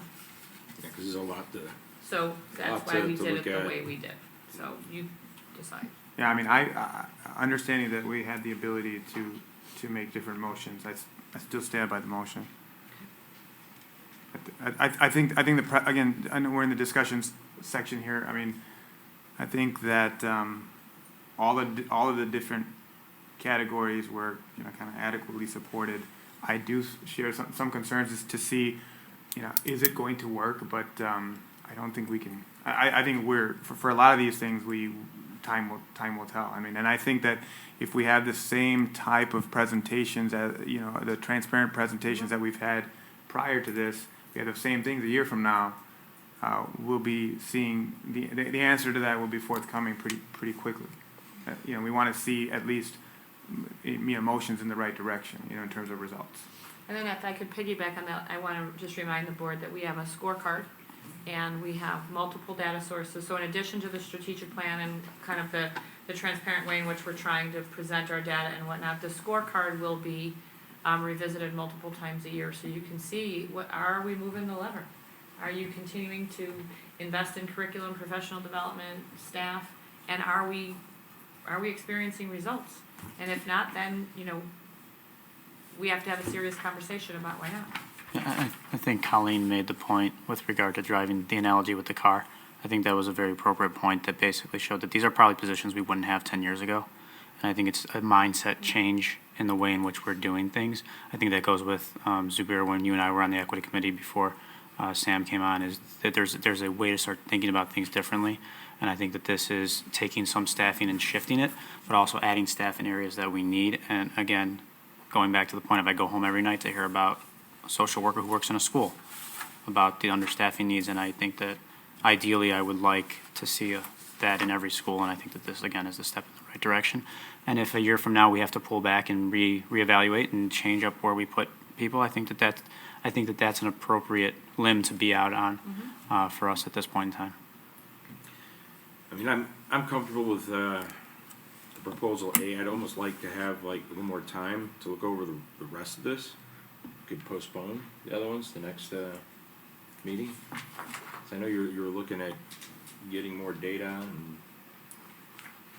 I'd also like to see how everything breaks down as far as on the administrative level with like an updated org chart and how people, what the reporting structure is and how it all fits together, just to get a better picture of all the, all these positions that we're adding. I understand the proposal A portion of it, it's just I'm still not fully, grasping all the rest of it. There's a lot of it there. So A is all the clinicians, B is the special ed coordinators, CLA assistant principal, Virginia Lake assistant principal. Do you wanna move, how do we do this? Do you want each Postpone. person to say where they are or reach consensus around, what do you think? I Lisa? would You're the president. support postponing, quite honestly, because I think for me the most concerning thing, I need more data. We haven't been given a lot of time to think about this or go through. We have a presentation with an immediate vote afterward that's very impactful. And, sitting in a situation where as a general, we're buffered by a really solid fund balance consistently. So we make some decisions for spend based on the fact that we've got a good fund balance. When I look at page 3 of these scenarios here, with what we approved in capital expenditures last month, not knowing that this was coming, looking at that plus the increase of 3% of costs, because quite honestly, positions don't go away after they come. I mean, we can talk about that and trade a few here and there, but the reality is when you add staff, you add staff. When we had headcount, we keep headcount. And looking at where that puts us at the end, 2021, at a fund balance that's at 27.89 without any increases, 26% the next year, 25% the year after, 24.97 the year after.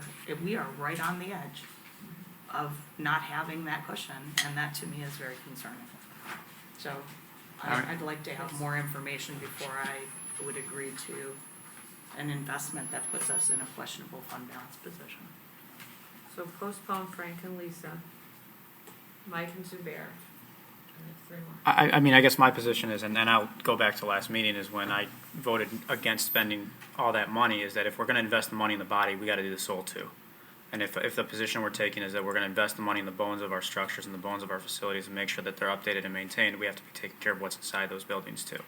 And I So- agree with you, Mike, and if I had known a month ago that we were gonna have additional monies on the table, I probably wouldn't have voted the way that Sure, I and voted still, a and month as I say in court all the time, respecting opposing counsel's opinion. I believe that this is refocusing us to where we envisioned ourselves a couple of years ago with going towards SEL and going towards CLR and going towards making sure that we're handling the non-quantitative aspects of the educating of our students. So, again, while I respect opposing counsel's opinion, I would say that my opinion is of based on the amount of work that went into this, that I think that this is something that we do moving forward. And I don't disagree with the importance of the clinicians there, so I don't necessarily think we have competing or opposing opinions. Because push comes to shove, I'm about the people and the children and doing what's right by staff in the district, and that's the most important thing. The soul is the most important thing. The body doesn't matter so much. So, And I think that even that if- facilities spend, the simple safety aspect of it, to me was important. Yeah, The rest, not so much. The soul would and have been where the funding went. And I agree with you. And like I said last month when we made that vote, is I definitely see the point of it. And to both of our points is that you're not necessarily saying no, that you want more time. I'm saying I think I've already made that decision. I will say that I think the motion is on the table, so it would have to be defeated for us to table it. Yeah. So. Yeah, I mean, I feel the same way. I do understand this would be the lowest percentage in terms of the reserves, and the reserves, at least from the time that I've been on the board, and that's starting. So it did give me some consternation or thought about that, but I also do believe that I think it's having a fund balance while I think that the schools, whether it be internal, the body or the soul of the schools, have been ill you know? It's like, I think that we have come up here and talked about how great our balance sheets look every year. And I think that's a great concern, and it's we've come here every time, and then we hear, and like we were talking before, that demographics have changed, needs have changed. This modernity, generally speaking, we might be in a time and place now where mental health, like as a need for every kid coming in, it might be there more than it was before, because it's just things are complicated now. Things are the kids are going through a lot more different information at different times. I don't know. I think that things are changing. So from the presentations that I've heard, from the problems that I've seen over the course of some time, and honestly, for what I feel is a duty on my part, because I've been on the watch for some of this, at least, you know, for some time period where we haven't been hitting some of these goals. And that's why I've kind of made, like you were saying, Mike, I understand the need to delay it, but I feel strongly about it in terms of voting for it at this point. Obviously, we can see where the motion goes, sort of. I would vote to postpone, and again, my underlying concern isn't necessarily, because I think the positions are well justified. My bigger concern comes up is, and this was brought up in the Finance Committee, but just being able to forecast beyond 2 to 3 years. Are we taking care of the staffing needs now, and are we also preparing ourselves for long-term success beyond the next 2 years? And what does that picture look like after 2022, 23? So it's, again, my vote is just simply to have more data in front of us to be able to make that decision, so it's not just a here and now for this year. It's, again, I mean, you're making decisions that are impacting years into the future, and I think to have more of that data fleshed out would be helpful. And again, to the point, Mike, with the capital projects, again, that decision wasn't made in one meeting. It's, we have data presented, and you've got to sometimes come back to the table and make sure you've got everything there before you can confidently vote yes on it. So. We won't have the staffing data for the April 8th or 9th meeting. We won't have the CEC data back. That meeting is less than a month away. The issue we're going to run up against is hiring. The longer we wait, we won't be able to post, interview, and hire. So we have to try to figure that out in terms of what additional data we will realistically. I know we can bring to you at the April meeting. We have the bargaining unit employees certified, the administrative breakdown, the non-evaluative administrative data is one source of data that we need to bring. The org chart, which each department has looked for efficiencies and revamped their org, so we can bring that. That's already basically done. I think DOI, we're fine-tuning the last bit of it. But that third request that I've heard some of you talk about, the multi-year staffing forecast, we won't have the SPED data, and I think part of what informs what we ask for annually is how is what we're putting in place working, right? Is it making an impact? Does it have the Winston Campus Junior High effect? Adding an additional principal, adding more clinicians. We moved some staff in and out of the district, out of the building. We did more professional development. We tried it, it worked. We're trying to replicate it at the 2 largest feeders. So some of it is we won't know until the year gets underway and we see how any of the additions or all the additions that you approve impact the school. So I guess. So some of it we can try to forecast. Yeah, I guess without. Some of what we'll ask for next year would be informed by how next year goes. I guess maybe the question to be asked is because the administration put work into breaking these down into different proposals with Anthony and with Lisa, are you suggesting to table all of them, or are we saying, look, if I look at these right now, I'm in favor of one of these and we can break out the proposal and amend the proposal or amend the motion to accept one of the proposals with tabling the other ones? Because if that's the case, And again, going back to the staffing issues that we have, is if we do have these staffing issues going into the new school year, will we be able to staff them in time? And I think if the position is that, look, there's a proposal out of this entire position to take, would you guys feel comfortable with moving forward on one of those, or is it, no, I want to table all of them? Because I think that the administration took the time to detail them out, looking at possibly, in different categories. Is that something that you guys are looking at, or are you still in that same kind of So position? I would be comfortable with proposal A, looking at the clinicians and the additions in the buildings. I would be comfortable with that. Yeah, that's what I'd said. 8.3 increase. And well, I guess you could take E too, since it doesn't cost anything. A&E. Got E here is $0. I'm like, okay. Reject E, Frank, just, It's a pretty easy decision, it's $0.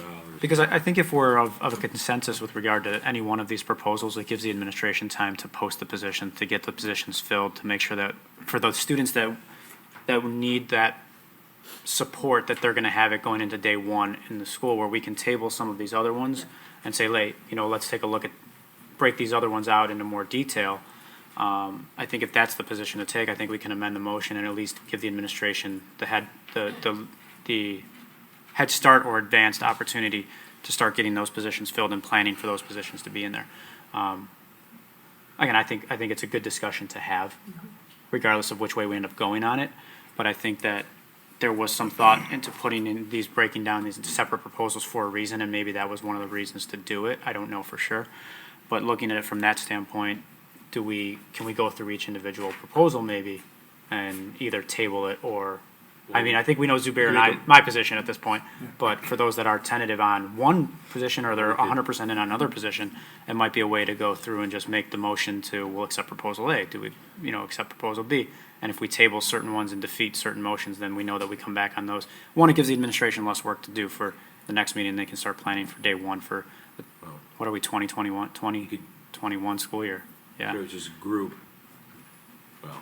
you group B, C, and D and say postpone them to the next meeting, and then you can take a vote on A and E. well, let's go around. I know we've got to finish, but I would be comfortable with proposal A.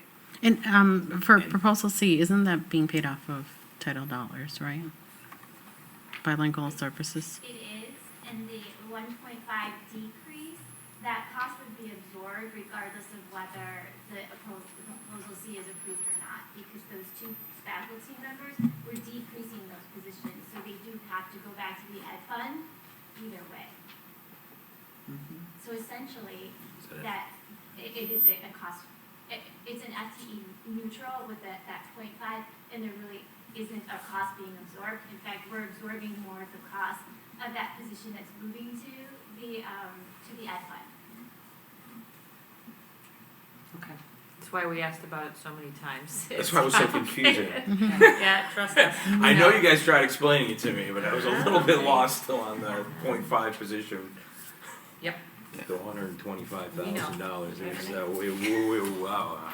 So I think Proposal B, can somebody explain why the three special ed coordinators are in that with the CLA and VL assistant principal? And going back to Lori, your comment about supporting the feeder schools into Winston campus, it would seem to me that those two positions, the assistant principal positions, are supporting what you're asking for.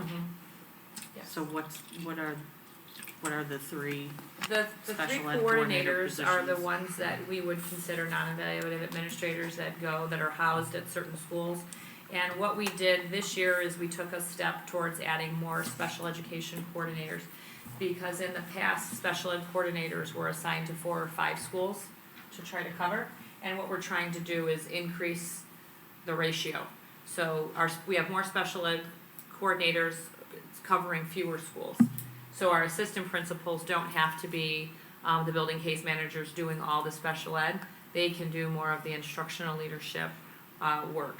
So they're there because category B was special education, administrative support. So there's 2 different categories of administrators within that. There's building leaders, because CLA has 3 schools within one, and they're maxed, and then Virginia Lake being a big and diverse elementary, we took their 0.5 and moved it over to Lake Louise. Because those are Winston Campus Junior High's two biggest feeders, and we want to staff them administratively the same. So that's, their work differs, but they're both considered administrators, two being evaluative and one, or three of them being non-evaluative, because they're coordinators. Does that make sense? Yes, it does, yeah, and based on what you're saying, then I see, if I understand you correctly, the VL assistant principal is basically a different look. The top two lines make sense that they go together to me, but the third doesn't. It's You're a saying different grouped as a issue. proposal together, you're saying grouped? Right, Okay. right. Just the way I'm thinking. So you would pull you see VL assistant principal differently than? As a different issue. I'm not tracking that. Because they would be doing, they would be serving largely as a special education assistant principal.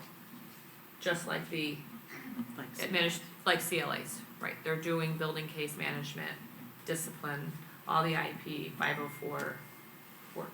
And then Allie, who's the assistant principal, and Steph, who's the principal at VL, would be more instructional leadership. The new person would be doing more discipline and SPED, like the CLA assistant principal.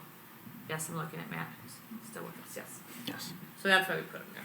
All right. For hiring, if all or some of the proposals were approved in April instead of this month, would that create a hiring issue? Or is it more if they were pushed into May or? Well, what'll happen, so let's say you approve, we do this and we go through and some of them are cleaner for all of you to say yes to. We would immediately be posting.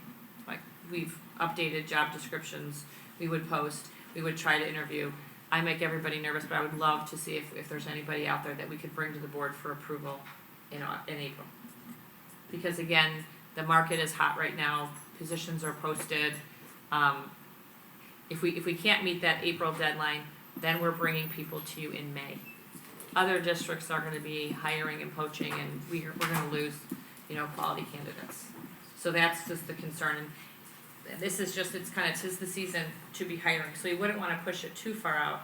The stressor for us right now, and if you tell us that, we have to do it, of course we have to do it, that April meeting is in less than a month.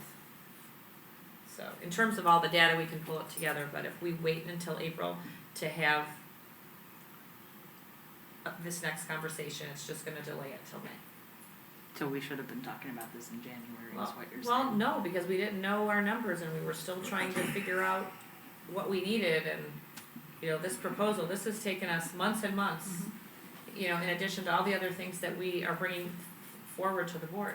It becomes a bandwidth issue at some point, to get all of this work done to the level in which we try to, prepare for these board meetings. I don't know that we could have physically been ready. We came in on the weekends to get this together because there's literally no time to do it. Yeah, so the next meeting's just 4 weeks out. Yeah, just under. Okay, so I think Sam and Wenda, if you guys want to weigh in, or ladies want to weigh in, excuse my terminology. Apologize. Yes.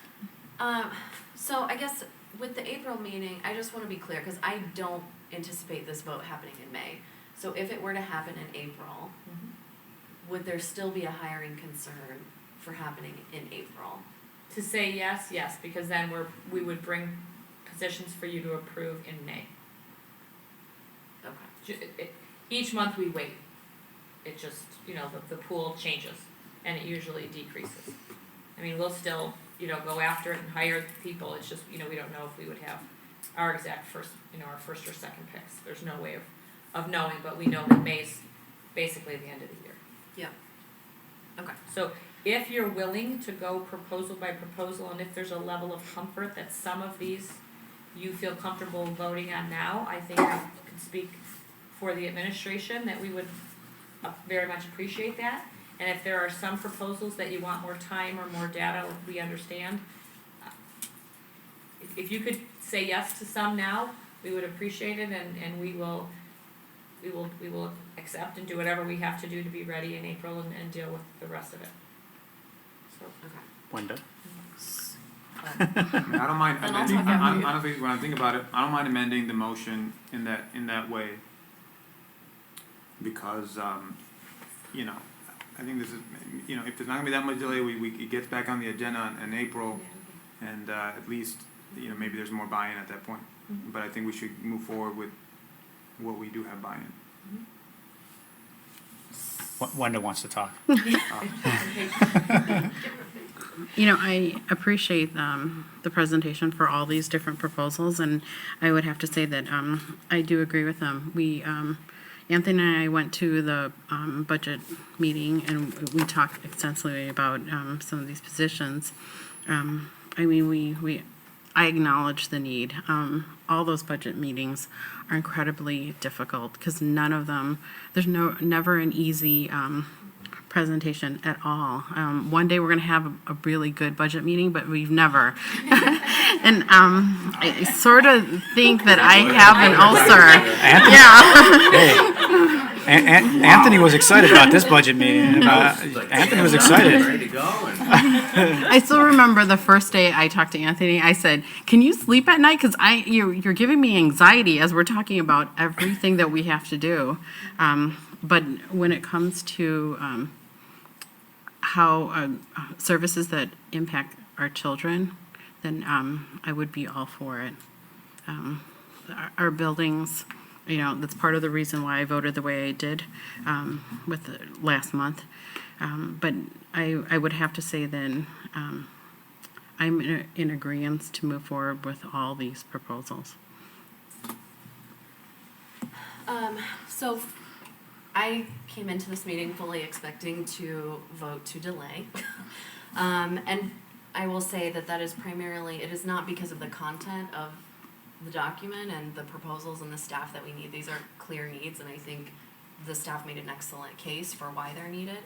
From my perspective, on a principle, if we are voting on big items like this and the presentation happens in the same meeting that we vote, we have such limited opportunity for community reaction, community input. And so where I am struggling is balancing the need for that while also being able to attract and recruit the best talent possible. And so that's where I'm feeling a tension, and the fact, out of respect for board members that want additional information, that they should have the opportunity to do that before taking a vote.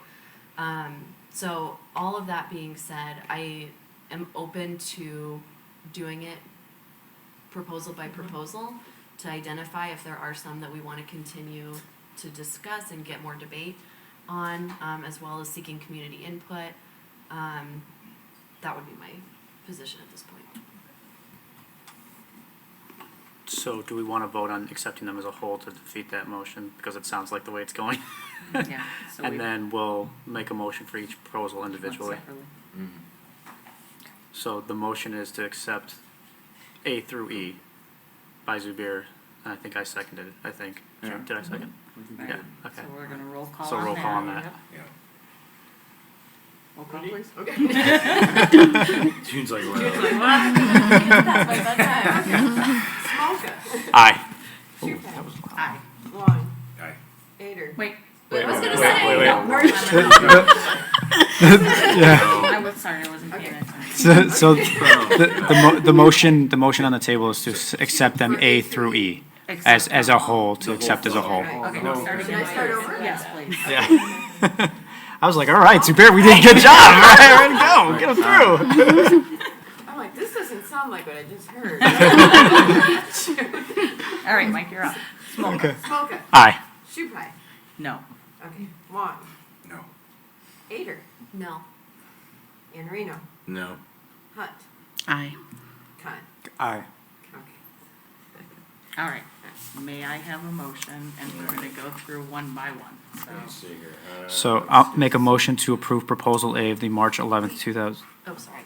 What, do we give comment after you make the motion? Yeah, on that individual one. Can I start again, Sam? Yes, I'm sorry. Okay. Getting my Robert's rules, I'm still new. I make a motion to approve proposal A of the March 11th, 2020 administrative allocation request as recommended. Second? Second. All right, discussion. Sam. Sam. Do any board members who do not feel comfortable with any of the individual proposals want to make a case for why they don't feel comfortable about certain proposals? or do we wanna just? I think it's just time.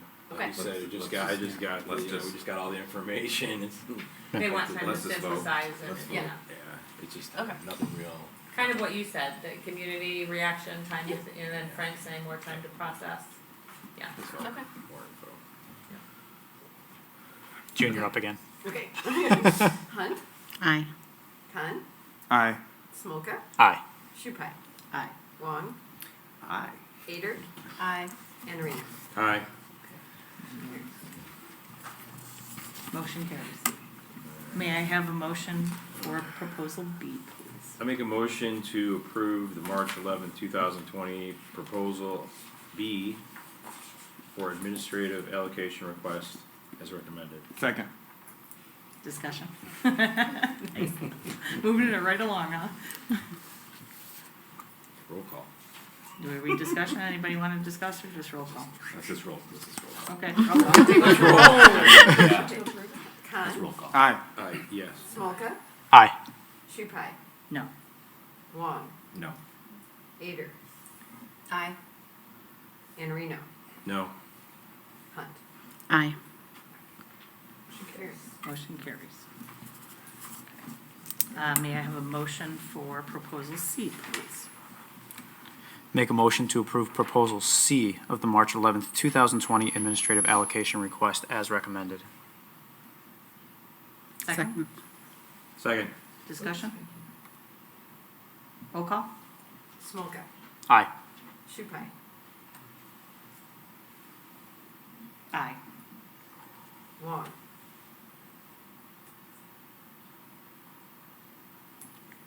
Aye. Ader, Aye. and Reno. Aye. Hunt. Aye. Khan. Aye. Oh, Frank. Gone. Zubair, did you? Aye. Yeah, I said aye. Yeah. Okay, motion carries. May I have a motion for D, please? Make a motion to approve proposal D of the March 11th, 2020 administrative allocation request as recommended.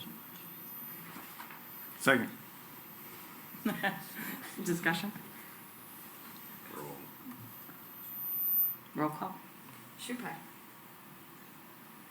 I really want to say yes to this, but I gotta say no, because it's just the principle of no time to think through it. Okay. So I'm a no. We'll bring it back in April. No. Okay. Wong, No. Ader, No. and Reno. No. Hunt. Yes. Yes. Aye. Khan. Aye. Smolka. Aye. So we have 4 no's, 3 3 yes. yes. We'll bring this one Okay, back in cool. April. Okay. Right, yes? Yep. So do we need to move to put it on the agenda for an April Yeah, vote I'm right gonna now? list, She's list already- here. Gotcha. I'll do it to move for that. Okay, and may I have a proposal for E, please? I make a motion to approve the proposal E, the administrative allocation request as recommended. Second. Discussion? Roll call? Khan. Aye. Ader, Aye. and Reno. Aye. Hunt. Aye. Smolka. Aye. Shupai. Aye, because it's reallocation of headcount. Okay, And Wong. Aye. motion carries. Okay, So we're tabling D till D. April's meeting. Okay. B and D both. I think that was, B pass. Did you pass? B Okay, pass. sorry. Only D. I'm backwards. We're, April. Getting late. Yeah, sure is. Okay, so Thank you. I do want to say that I think that was a healthy discussion between all of us, so. It was a lot. We thank knew you we guys for were- the discussion. We were asking you for a lot, so thank you for 4 yeses and giving us time to get you more data and time for you to reach out to your constituents to see what they think, and we'll be ready for April. okay. If we could revisit, item 9.1. So we voted on the amendment to remove the position, but we did not vote on the initial motion. So I would, call a vote on the initial motion. Okay. That was to approve as it stands, and if we could just have a roll call and a vote on that. Okay.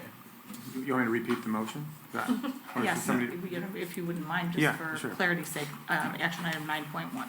No, 9.2. 9.1. No, It was 9.1. We just finished 9.2, but I neglected to have us vote to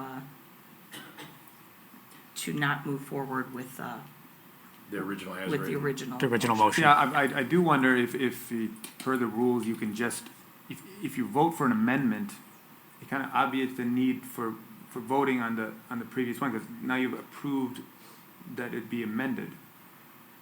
And we did vote on that. Yes, we did. So doesn't that just get rid of the Good enough. old motion? I mean, Really? I think that's how it works. Mr. Khan just amended to remove that line item. So we didn't actually Not- accept the I don't personnel think report. you Did the entire motion, adding that to amend it. So we approved the amendment, but not the personnel report. Right. Right. Gotcha. Okay, so there's, So it's the been- personnel report has not been approved yet, Okay, So we gotta approve it as amended? as Yes, amended. you're right. okay, Okay, all right, thank you. I'll do, Okay. All right. Way to hang tight. All right. We're getting there. I make a motion to approve the March 11, 2020 personnel report as amended with the following recommendation. Recommendation for termination for Jacqueline Consiglio as presented. Second. Second. Discussion. Roll call. James? Hunt, Aye. Smoka, Aye. Shupai, Aye. Wong, Aye. Ader. Aye.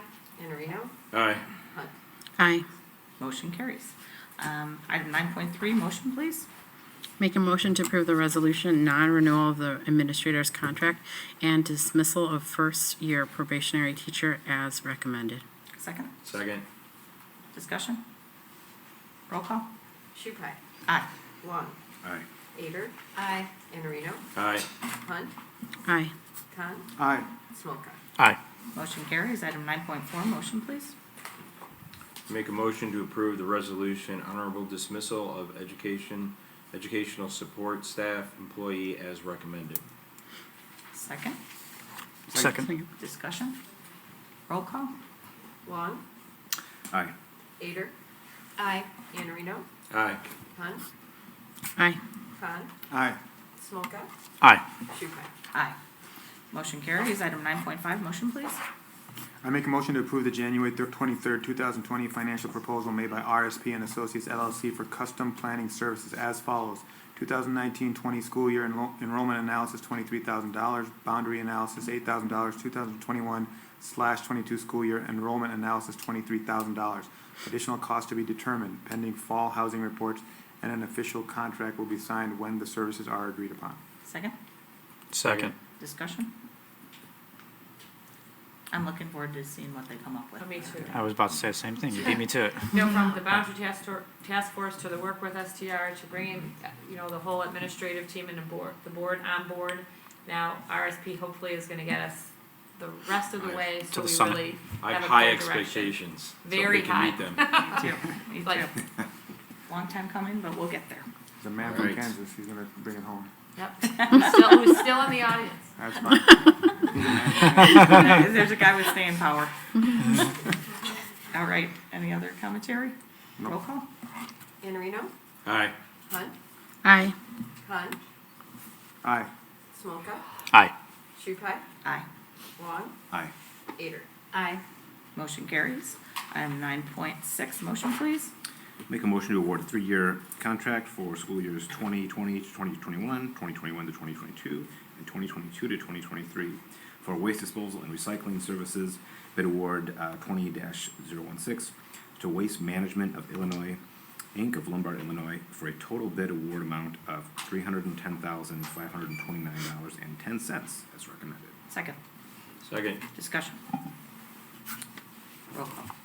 Ader. Aye. Andreino, Aye. Hunt, Aye. Khan, Aye. Smoka, Aye. Shupai, Aye. Wong. Aye. Motion carries. Item 9.7, motion please. I make a motion to award a 3-year contract for school years 2021, or 2020 to 2021, 2021 to 22, 2022 to 23, for gasoline and diesel fuel, bid award number 20-021 to Petroleum Traders Corp. of Fort Wayne, Indiana, as recommended. Estimated year one bid award will be in the amount of $516,715.20. Second. Second. Discussion? Roll call? Hunt, Aye. Con, Aye. Smoker, Aye. Shukai, Aye. Wong, Aye. Ader, Aye. and Reno. Aye. Motion carries. Who seconded that? I did. Frank. Frank Yeah, did. Thanks, Frank. thank you. Item 9.8. I make a motion to award the contract for Chromebook cases, bid award number 20-032 to Hunt Global, DBA volume cases of Boca Raton, Florida, for a total award amount of $47,850 as recommended. Second. Second. Discussion. Roll call? Con, Aye. Smoker, Aye. Shukai, Aye. Wong, Aye. Ader, Aye. and Reno. Aye. Hunt. Aye. Motion carries. Item 9.9. I make a motion to award the contract for projectors and accessories, bid award number 20-033 to CDW Government LLC of Vernon Hills, Illinois, for a total bid award amount of $246,808 as recommended. Second. Second. Discussion. Roll call? Smoker, Aye. Shukai, Aye. Wong, Aye. Ader, Aye. and Reno. Aye. Hunt, Aye. Con. Aye. Motion carries. Item 9.10. I make a motion to award the contract for Chromebooks and services to Firefly Computers of St. Paul, Minnesota, in an amount not to exceed $68,000 as presented. Yeah. I'm sorry, 688. 688,000. Sorry. We just got a really good deal. That was second. Second, please. Second. Oh, sorry, no, it's quick. Discussion. Roll call? Shukai, Aye. Wong, Aye. Ader, Aye. and Reno. Aye. Hunt, Aye. Con, Aye. Smoker. Aye. Motion carries. Would anyone like to remove something from the consent calendar? If not, may I have a motion, please? Make a motion to approve the consent calendar as presented. Second. Second. Second. Roll call? Wong, Aye. Ader, Aye. and Reno. Aye. Con, Aye. Hunt, Aye. Smoker, Aye. Shukai. Aye. Motion carries. Dr. Hines, correspondence? As with every month, we include Freedom of Information Act requests. In which we had 4. Do you have any questions regarding any of the requests or our responses? No? Okay. No? All right, may I have a motion to adjourn? Motion to adjourn. Second? Second. All in favor? Aye.